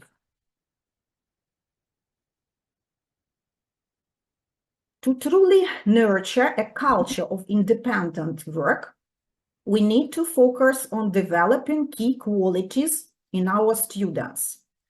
These include the ability to plan and organize tasks on their own, explore different approaches to problem solving, and critically assess their own progress. Strengthening their analytical and reflective skills is also essential. By honing these abilities, we empower students to take charge of their learning and become more self-directed on their educational journey, setting them up for long-term success. The results of our study clearly show that formative assessment has a powerful effect on developing students' independent work culture. In the experimental group, we saw a significant improvement.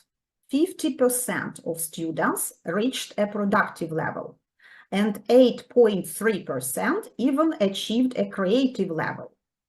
In contrast, the control group lagged behind, with only 10% reaching a productive level and none achieving a creative level. These findings highlight the effectiveness of integrating formative assessment with digital technologies, demonstrating its potential to significantly enhance student performance and creativity. Our research highlights several key components that contribute to effective pedagogical design. Adapting the learning process to meet the unique needs of each student, boosting student motivation to engage deeply with their studies, tracking and recording student development at every stage of the learning journey, encouraging accurate self-assessment to help students understand their own progress, developing strong assessment skills for both teachers and students, cultivating self-assessment and peer evaluation skills to enhance collaborative learning, building self-confidence and responsibility, empowering students to take charge of their learning, and fostering a culture of independent work, which is crucial for long-term success. So our article concludes that formative assessment is a vital component of modernizing education. It not only supports the development of an independent work culture among students, but also improves the overall quality of education. We recommend systematically incorporating formative assessment with digital technologies to maximize these benefits and drive educational progress.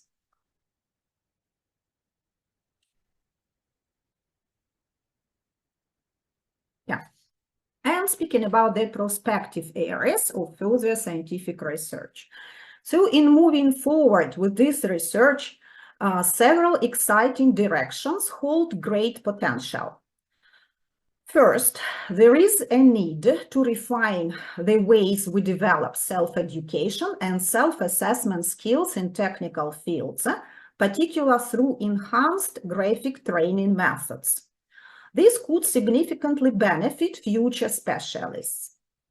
Additionally, expanding the scope of formative assessment research to include a wider range of disciplines could help determine whether the approach we've discussed is universally applicable. This would offer valuable insights into its broader impact. Another promising area is exploring how the model we've developed can be adapted for distance and blended learning environments. Given the growing importance of online education, this could be particularly relevant.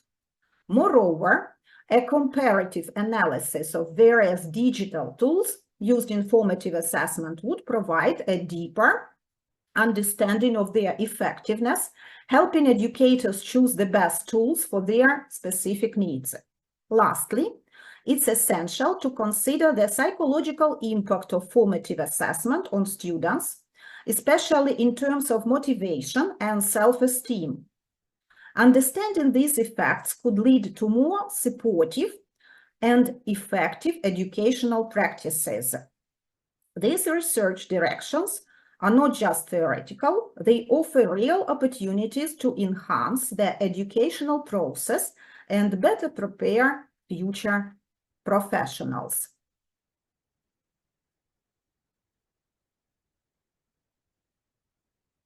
Last slide. Okay, yeah, that's it.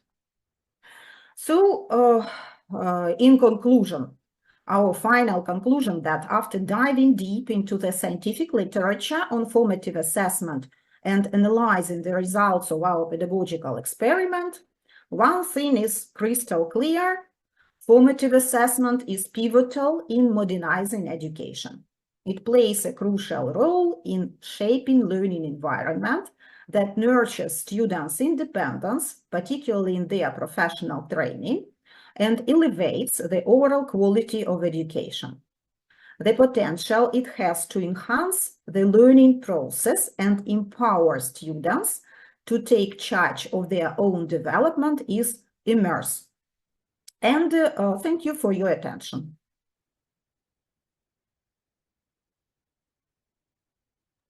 Thank you, Svetlana. You're welcome with your questions.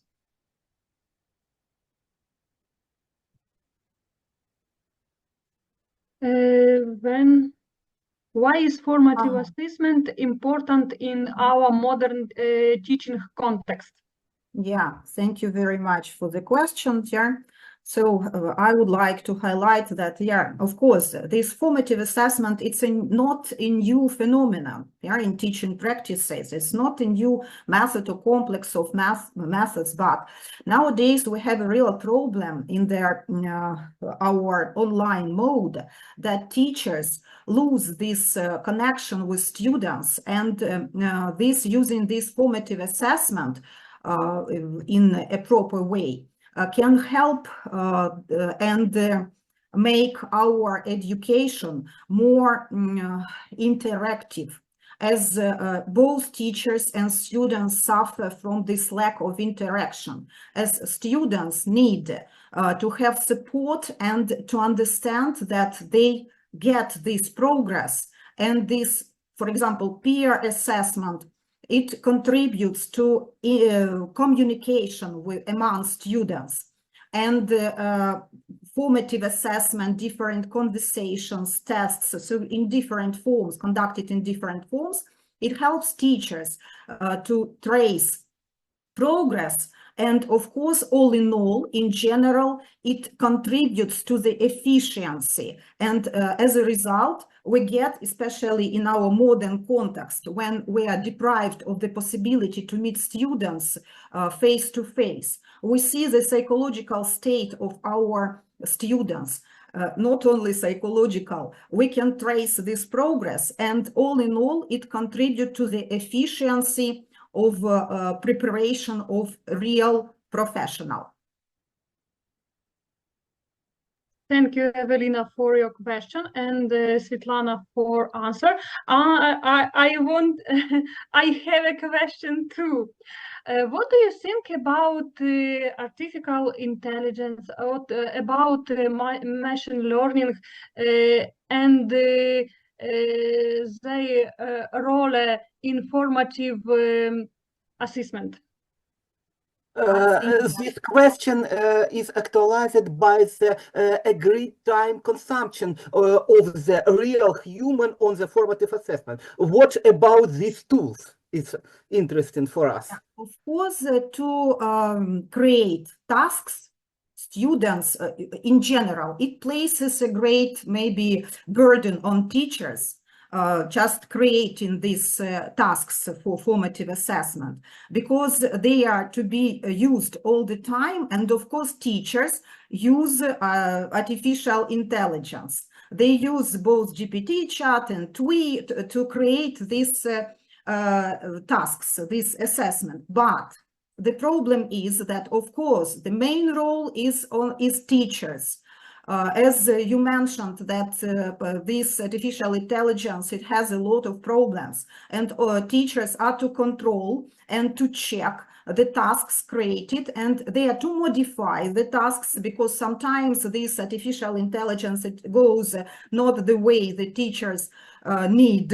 Yeah, so they need to check, for example, this, and artificial intelligence just gives something which was, by the way, already mentioned by the reporters. Yeah, thank you very much. So I think that, yeah, it can help. It can be very supportive, but teachers play the main role, and they are to control and to, yeah, in some way to check, of course, to check and to modify the assignments, but it helps a lot. Yeah. Thank you. And thank you very much, Svetlana. I would like to introduce your own team from Zaporizhia National University, headed by Professor Sergei Alexandrovich Subotin, Department of Software Engineering. Today we have an exciting presentation in the first part of our workshop regarding the use of these tools in the test composition and assessment. It seems to be, it can be a good cooperation in the future. Yeah. I'm sorry, Yeah, Irina. thank you very much. Yeah. Yeah, okay, and I see our next presenter, Yaroslav Krupski, and your study synergy of virtual learning environments in the context of implementing the principles of remote learning for higher education applicants, economic aspect. Yaroslav, please share your screen and let's go.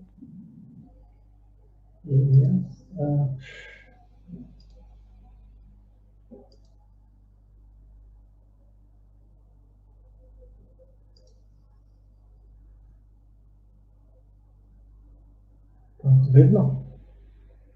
Yes. Your attention is invited to the work of the topic, synergy of virtual learning environments in the context of implementing the principle of remote learning for higher education applicants, economic aspect. The development of digital technologies, the introduction into the educational process of higher education institution, the transition of distance learning, the connection with the COVID-19 pandemic and the martial law in Ukraine. The emergence of various gadgets amongst students, society requirements for improving the quality of educational service. All these processes have forced to the pedagogical community to raise the issue of updating approach to the information of the learning environment through the introduction of the virtual learning environment of the higher education. The creation of the virtual learning environments has another quite important aspect for both individual and society as a whole. This is economic and security. We pay attention to the saving resources, creating educational site resources, the content of each of more documents to modify according to the specialities and the educational programs, ensuring mobility, guaranteed the safe place to stay with the affects the country economy and the need the integrate education into the European space. Therefore, the purpose of the article is to reveal the future of the synergy of virtual learning environment in the context of implementing the principle of distance learning for higher education students and the economic aspect of the integrated implementation of education websites for teacher and learning management system for organization distance learning for students. The current condition of our country dictates the urgent need for various specialists, including educators and scientists. This was reported by the newspaper on June 19, 2023, and the website also work.ua. The note of the growth in the number of jobs offered faster than expected, and estimated this by comparing linear trends in the number of vacancies. Dividing them into two periods, before and after February 2022, the study showed that demand of doctors, farmers, educators, scientists, buyers, insurers, lawyers, and top managers is recovering the fastest. Their recovery scores are even but that in 2019, for example. The following theoretical method we are using in the study is analysis of psychological and pedagogical literature on the research problem to define on conceptual and categorical about of the substance in theoretical foundation, analysis, systematization, and generalization of existing experience and publication on the problem in the periodical. The author conducted the monitoring student to evaluate the functionality of virtual educational environments through the eyes of students, use the data collector method, documentation analysis, surveys, and observation. The Wilson-Mann witness U test we used to test the result of the pedagogical study. The sample of students was formed among the students of the Faculty of Mathematics, Physics, and Informatics of Vinnytsia Mikhailo Kozyubinsky State Pedagogical University. The algorithm of implementing the criterion assumes that all X elements of the first and the Y element of the second samples are combined. The result of the study show what the synergy of virtual education environment is in the context of implementing of principle of distance learning for high educational students is relevant and has economic effect from the integrated implementation for teacher education websites and learning management system for organization distance learning for students. With the development of virtual reality technologies in education, it has become possible to effectively provide a virtual environment for organization, computer science, and mathematics training for high education students. A wide range of the digital technology open a new opportunities for learning, monitoring the pace of learning activities and the level of training of each student. Thus, the virtual learning environments can be interpreted as immersive online learning environments that has a methodological holistic learning system, provides as open integrated dynamic learning process in the virtual space using modern digital technologies. Taking into account the individual educational characteristics for the student.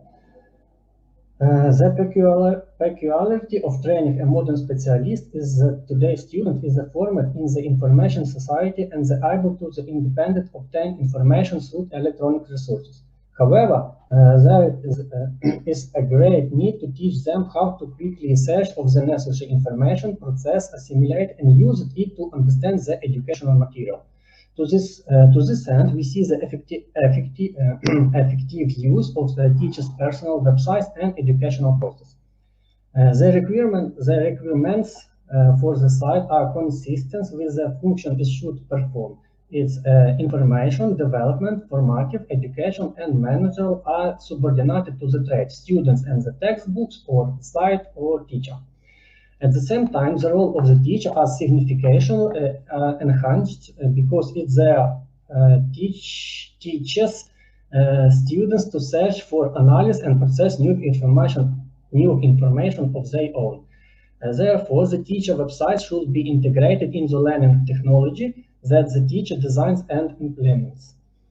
Then the logic and structure of the lesson will be an element of the teacher criteria, and they will be able to choose choose his or her own teaching strategy and methodology, and not just follow the presentation of a material proposed by the author. Vinnytsia Mihhailo State Pedagogical University has implemented the collaborator learning management system to organize distance learning for students. This is an interactive university adaptive learning system with access to pre-registration through the system administrator. The developers of the collaborator system note that a functional platform for adaptation, training, certification, and development for the company personnel with flexible integration capabilities. In collaborator learning management system, the instructors work in two modes. The first mode is the tutor, and the second mode and the user. In the tutor mode, the instructor adds training materials to and monitors students' knowledge. In the resource management sections, curricula of academic disciplines are uploaded, separated folded with lecture, practical, and laboratory works. In the task management sections, you can send the general task in group of individuality. Training reports are generated automatically according to the specified category. In the user mode, the teacher sees what the form in the student received in the sent theoretical materials, practical task, and test. Assignment can be in the four modes: not started with the submit button, started with the continue button, awaiting verification with the under review button, and completed. Depending on the type of educational materials, the task has corresponding icons in the upper right corner, which allow to quickly determine of the type of task. Using the method of mathematics statistics, let's compare the effectivities and functionality of the collaborative learning management system and Google Classroom virtual learning environments. To test the hypothesis and homogeneity of this educational platform, we will use a Wilson VTU test for two independent samples. The outer monitoring study of the effectivities of virtual learning environment and confirmed, but the Wilson U test showed that the use of virtual learning environments also has a significant economic and security effect for both for the university and the student. The ability to study at the government time is the asynchronous learning is 75% of students. Attend classes for any location, is reducing transportation and living expenses is at 75%. And the ability to stay in the safe place during studying and the combined study and working in the virtual environment system is 75%.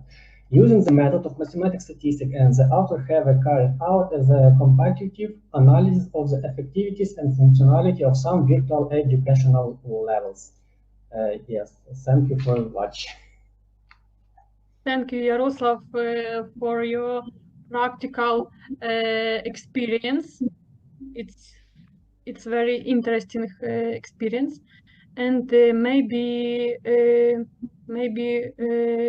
participant have a question.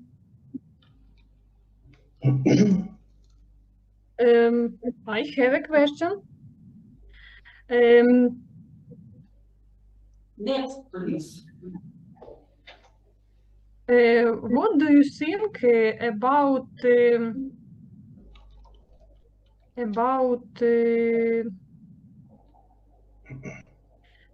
virtual learning environments?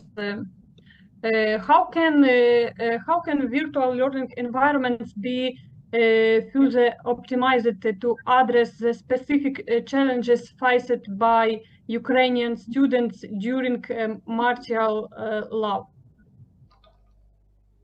And I duplicate on the chat.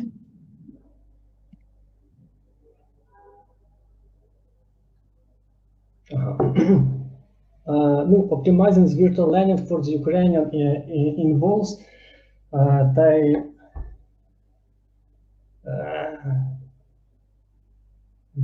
Or not.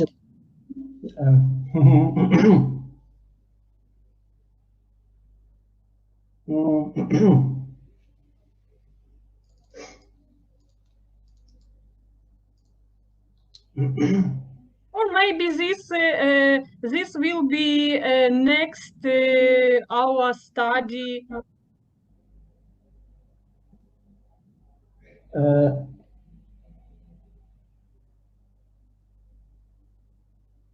No, this method activity learning boosts motivation for our students and leads to the better education outcomes and flexible digital context. Yeah. And this instance of virtual learning independent between the peace or war. It's motivated and immerse our student in the fruitful subject-oriented study in mathematics, first of all. Thank you very much, Yaroslav. I'm glad to see you in so good company.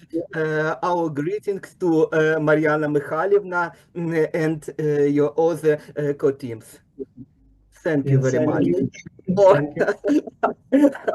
Mariana Mikhailovna, it's a pleasure to see you. And our last presentation for today is our joint talk. The presenter will be Irina Sergeyevna. Yes, thank you. Welcome to our presentation on the development of digital competencies in immersive cloud-based educational environments. This research is the result of collaborative project work in Kryvyi Rih State Pedagogical University.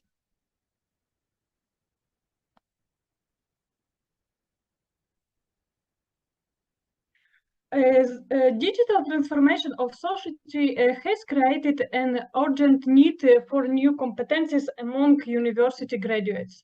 Our research focuses on leveraging immersive cloud-based educational environments to develop these crucial skills. We have three main objectives. First, to create a comprehensive model for utilizing ICBA in developing digital competencies. Second, to define the necessary digital competencies for future IT professional and engineer educators. And third, to develop a methodology for these competencies in pre-service teachers.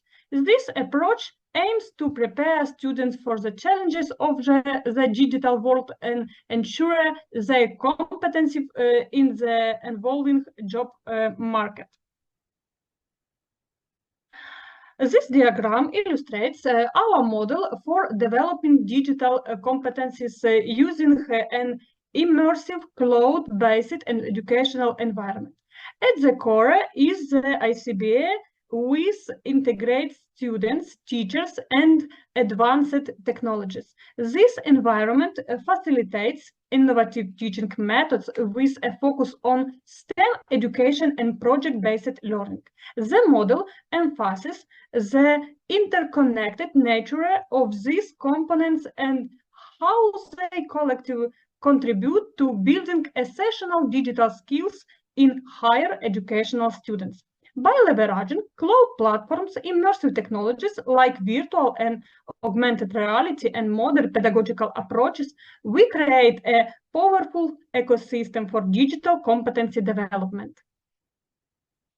Let's explore the key components of our model. This environment is a holistic integration of technological, informational, and pedagogical elements. The technological foundation consists of cloud platforms and services combined with cutting-edge immersive technologies like virtual augmented reality. We employ innovative teaching methods and tools to engage students in active learning.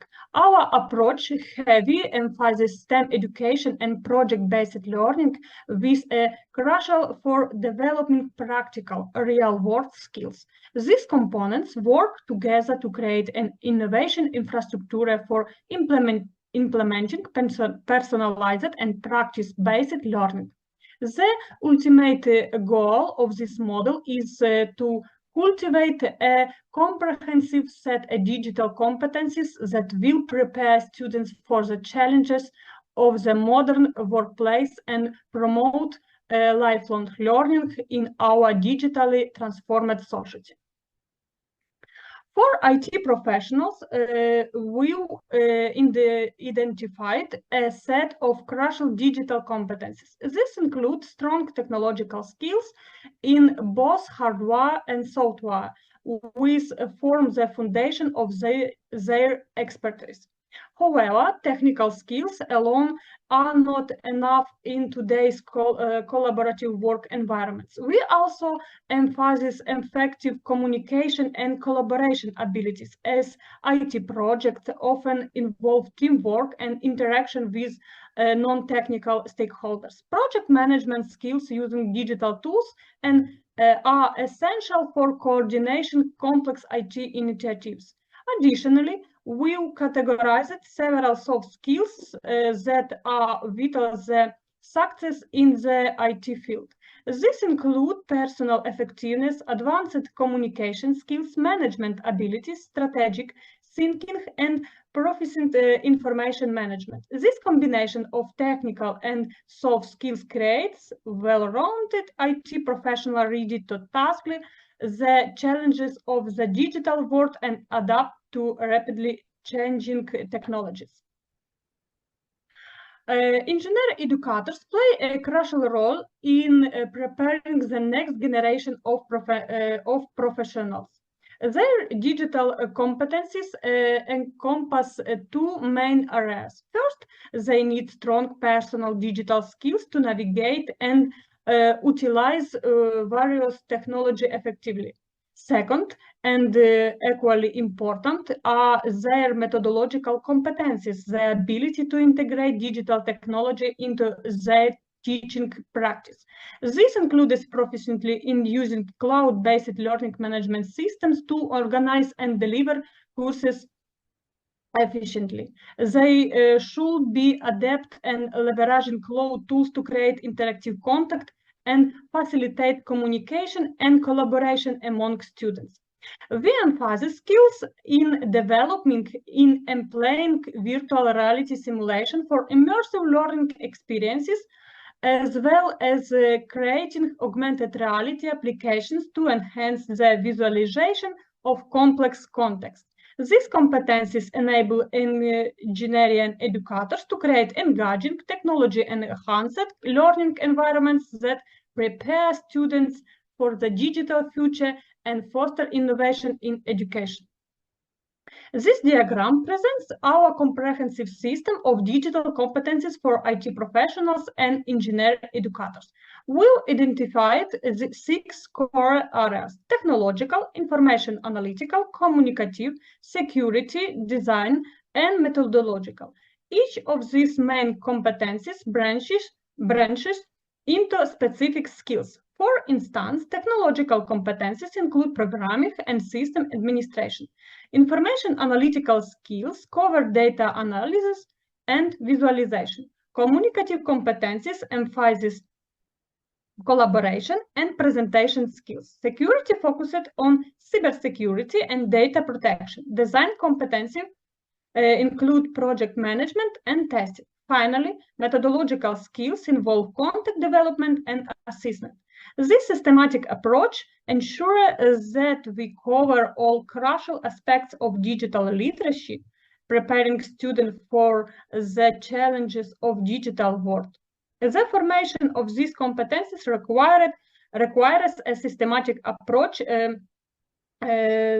The entire period of student study at the university, combining traditional methods with innovation practice based on digital technologies. Our methodology for developing digital competencies leverages the power of immersive technologies, particularly virtual and augmented reality. These tools allow us to create highly realistic simulation of professional situation, giving students hand-on experience in a safe, controlled environment. We use this technology to visualize abstract concepts, making complex ideas more easy to grasp. Students can interact with virtual objects, enhancing their understanding those active engagement. Our approach addresses 4 key structural components of digital competence: the motivational aspect which drives a student to learn, the context and which ensure comprehensive knowledge, the operational activity component which focuses on practical skills, and the personal reflexive element encouraging self-assessment and continuous improvement. The holistic methodology aims to produce a well-rounded professional ready for the digital workplace, with a particular focus on pre-service teacher who will play a crucial role in shaping future generation. Let's explore the key provisions of our methodology. First, we emphasize the application of immersive technology to create highly interactive learning materials. This goes beyond traditional text and images, offering students a more engaging and memorable learning experience. We also focus on developing student skills in designing VR and AR applications themselves, fostering not just consumption, but also creation of immersive context. Our approach involves the systematic use of these immersive tools across various educational activities, ensuring students become comfortable and proficient with the technology. Importantly, we pay close attention to the psychological and pedagogical conditions necessary for effective use of these tools. This includes considering cognitive load, user experience, and learning styles to create an optimal learning environment.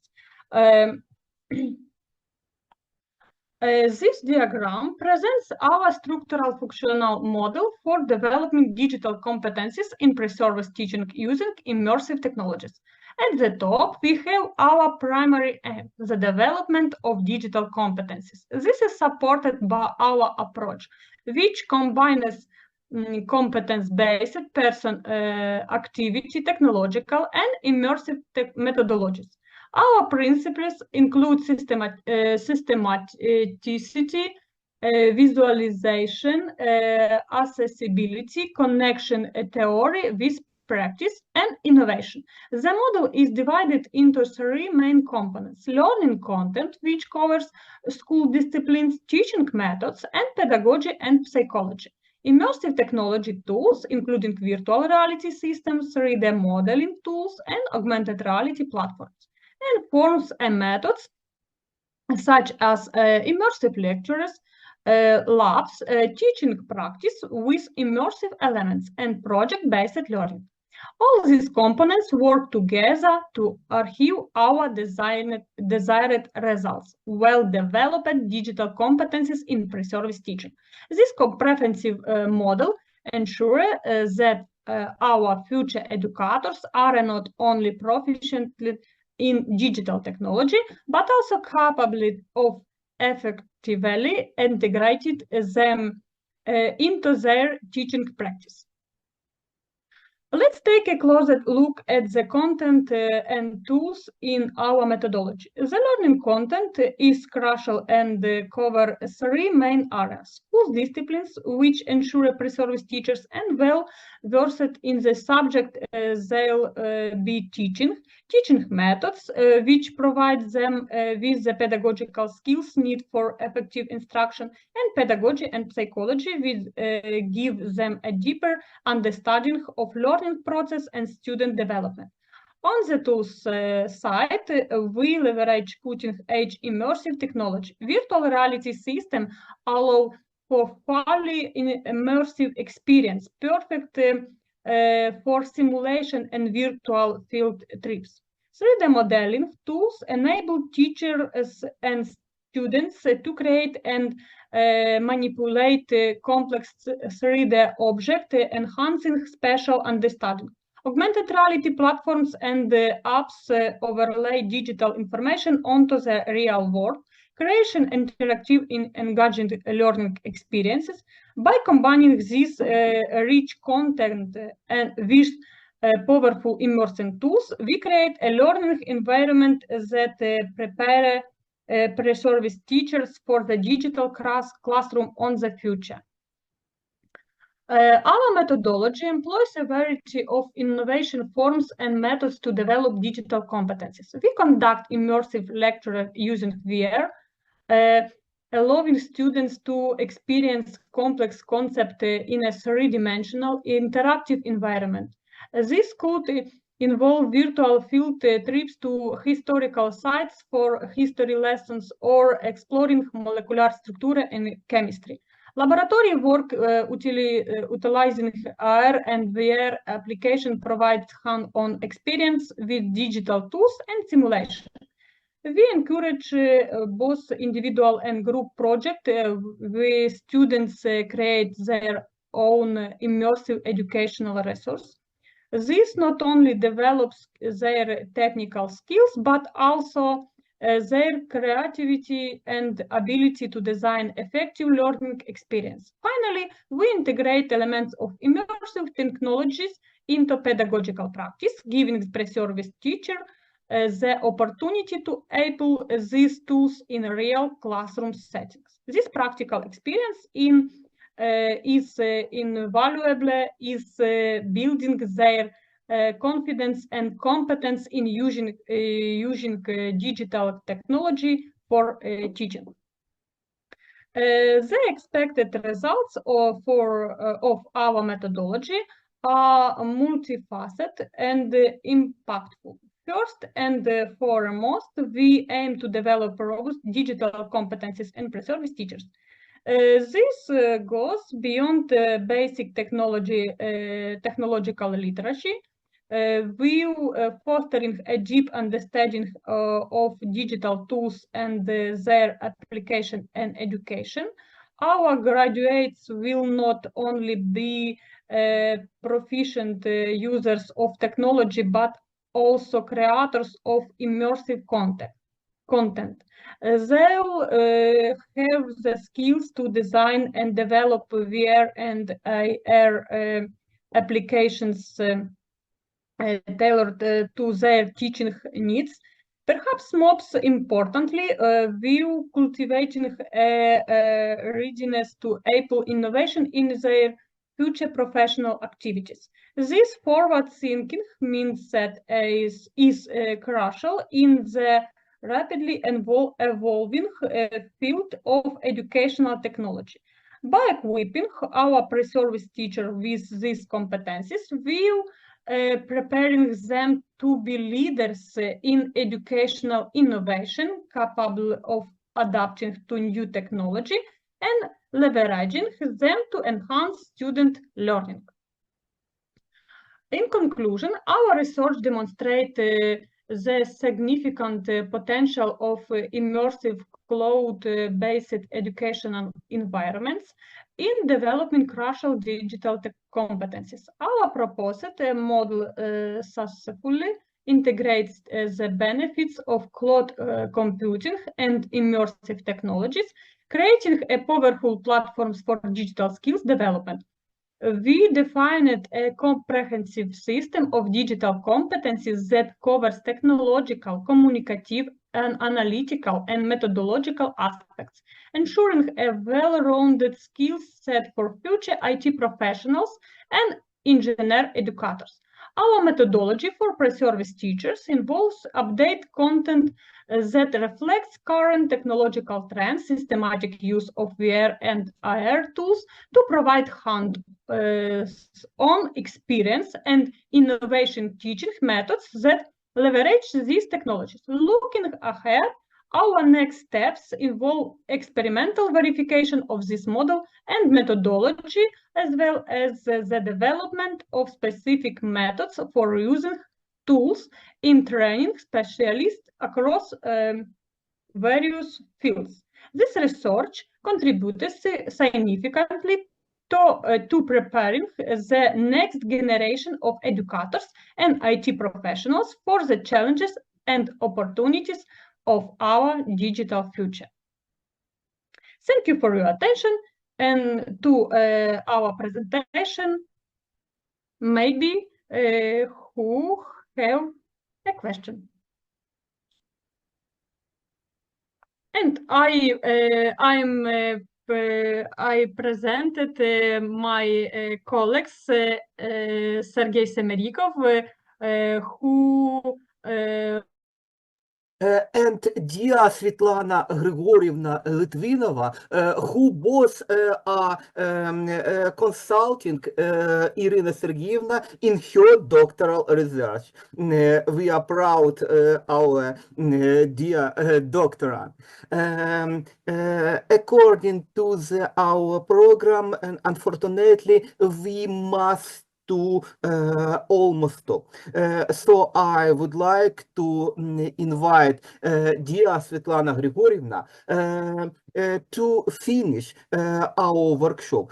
Some conclusions. I would like, я буду просити Світлану Григорівну це зробити, як то кажуть, завершенням нашої країни, вже нашою чудовою українською мовою. Будь ласка, запрошуємо. Шановні колеги, я дякую модераторам, які сьогодні від початку до кінця провели наш потужний воркшоп. Це єдиний воркшоп, який налічував 14 доповідей.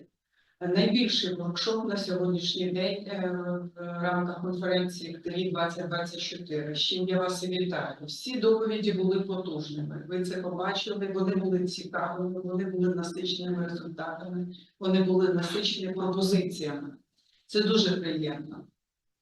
По-друге, я хочу сказати, що дякуючи Сергію Олексійовичу, ми вже подали збірник до ЦУ. Тільки на реєстрацію, тобто вони взяли його для перегляду, для розгляду. Але це вже зроблено перший крок, а відповідно будемо старатися зробити другий і третій. Я за це йому особисто дякую. По-третє, я хочу всім іще раз нагадати, що, шановні колеги, виставте свої презентації на порталі ICTERI. Вони там мають бути, це умова конференції. Я думаю, що наші презентації тільки підсилять сьогоднішній наш воркшоп. Я отримала просто задоволення від ваших доповідей. Я дякую вам. Всі, хто тут був присутній, хто приїхав до нас, це був Львів,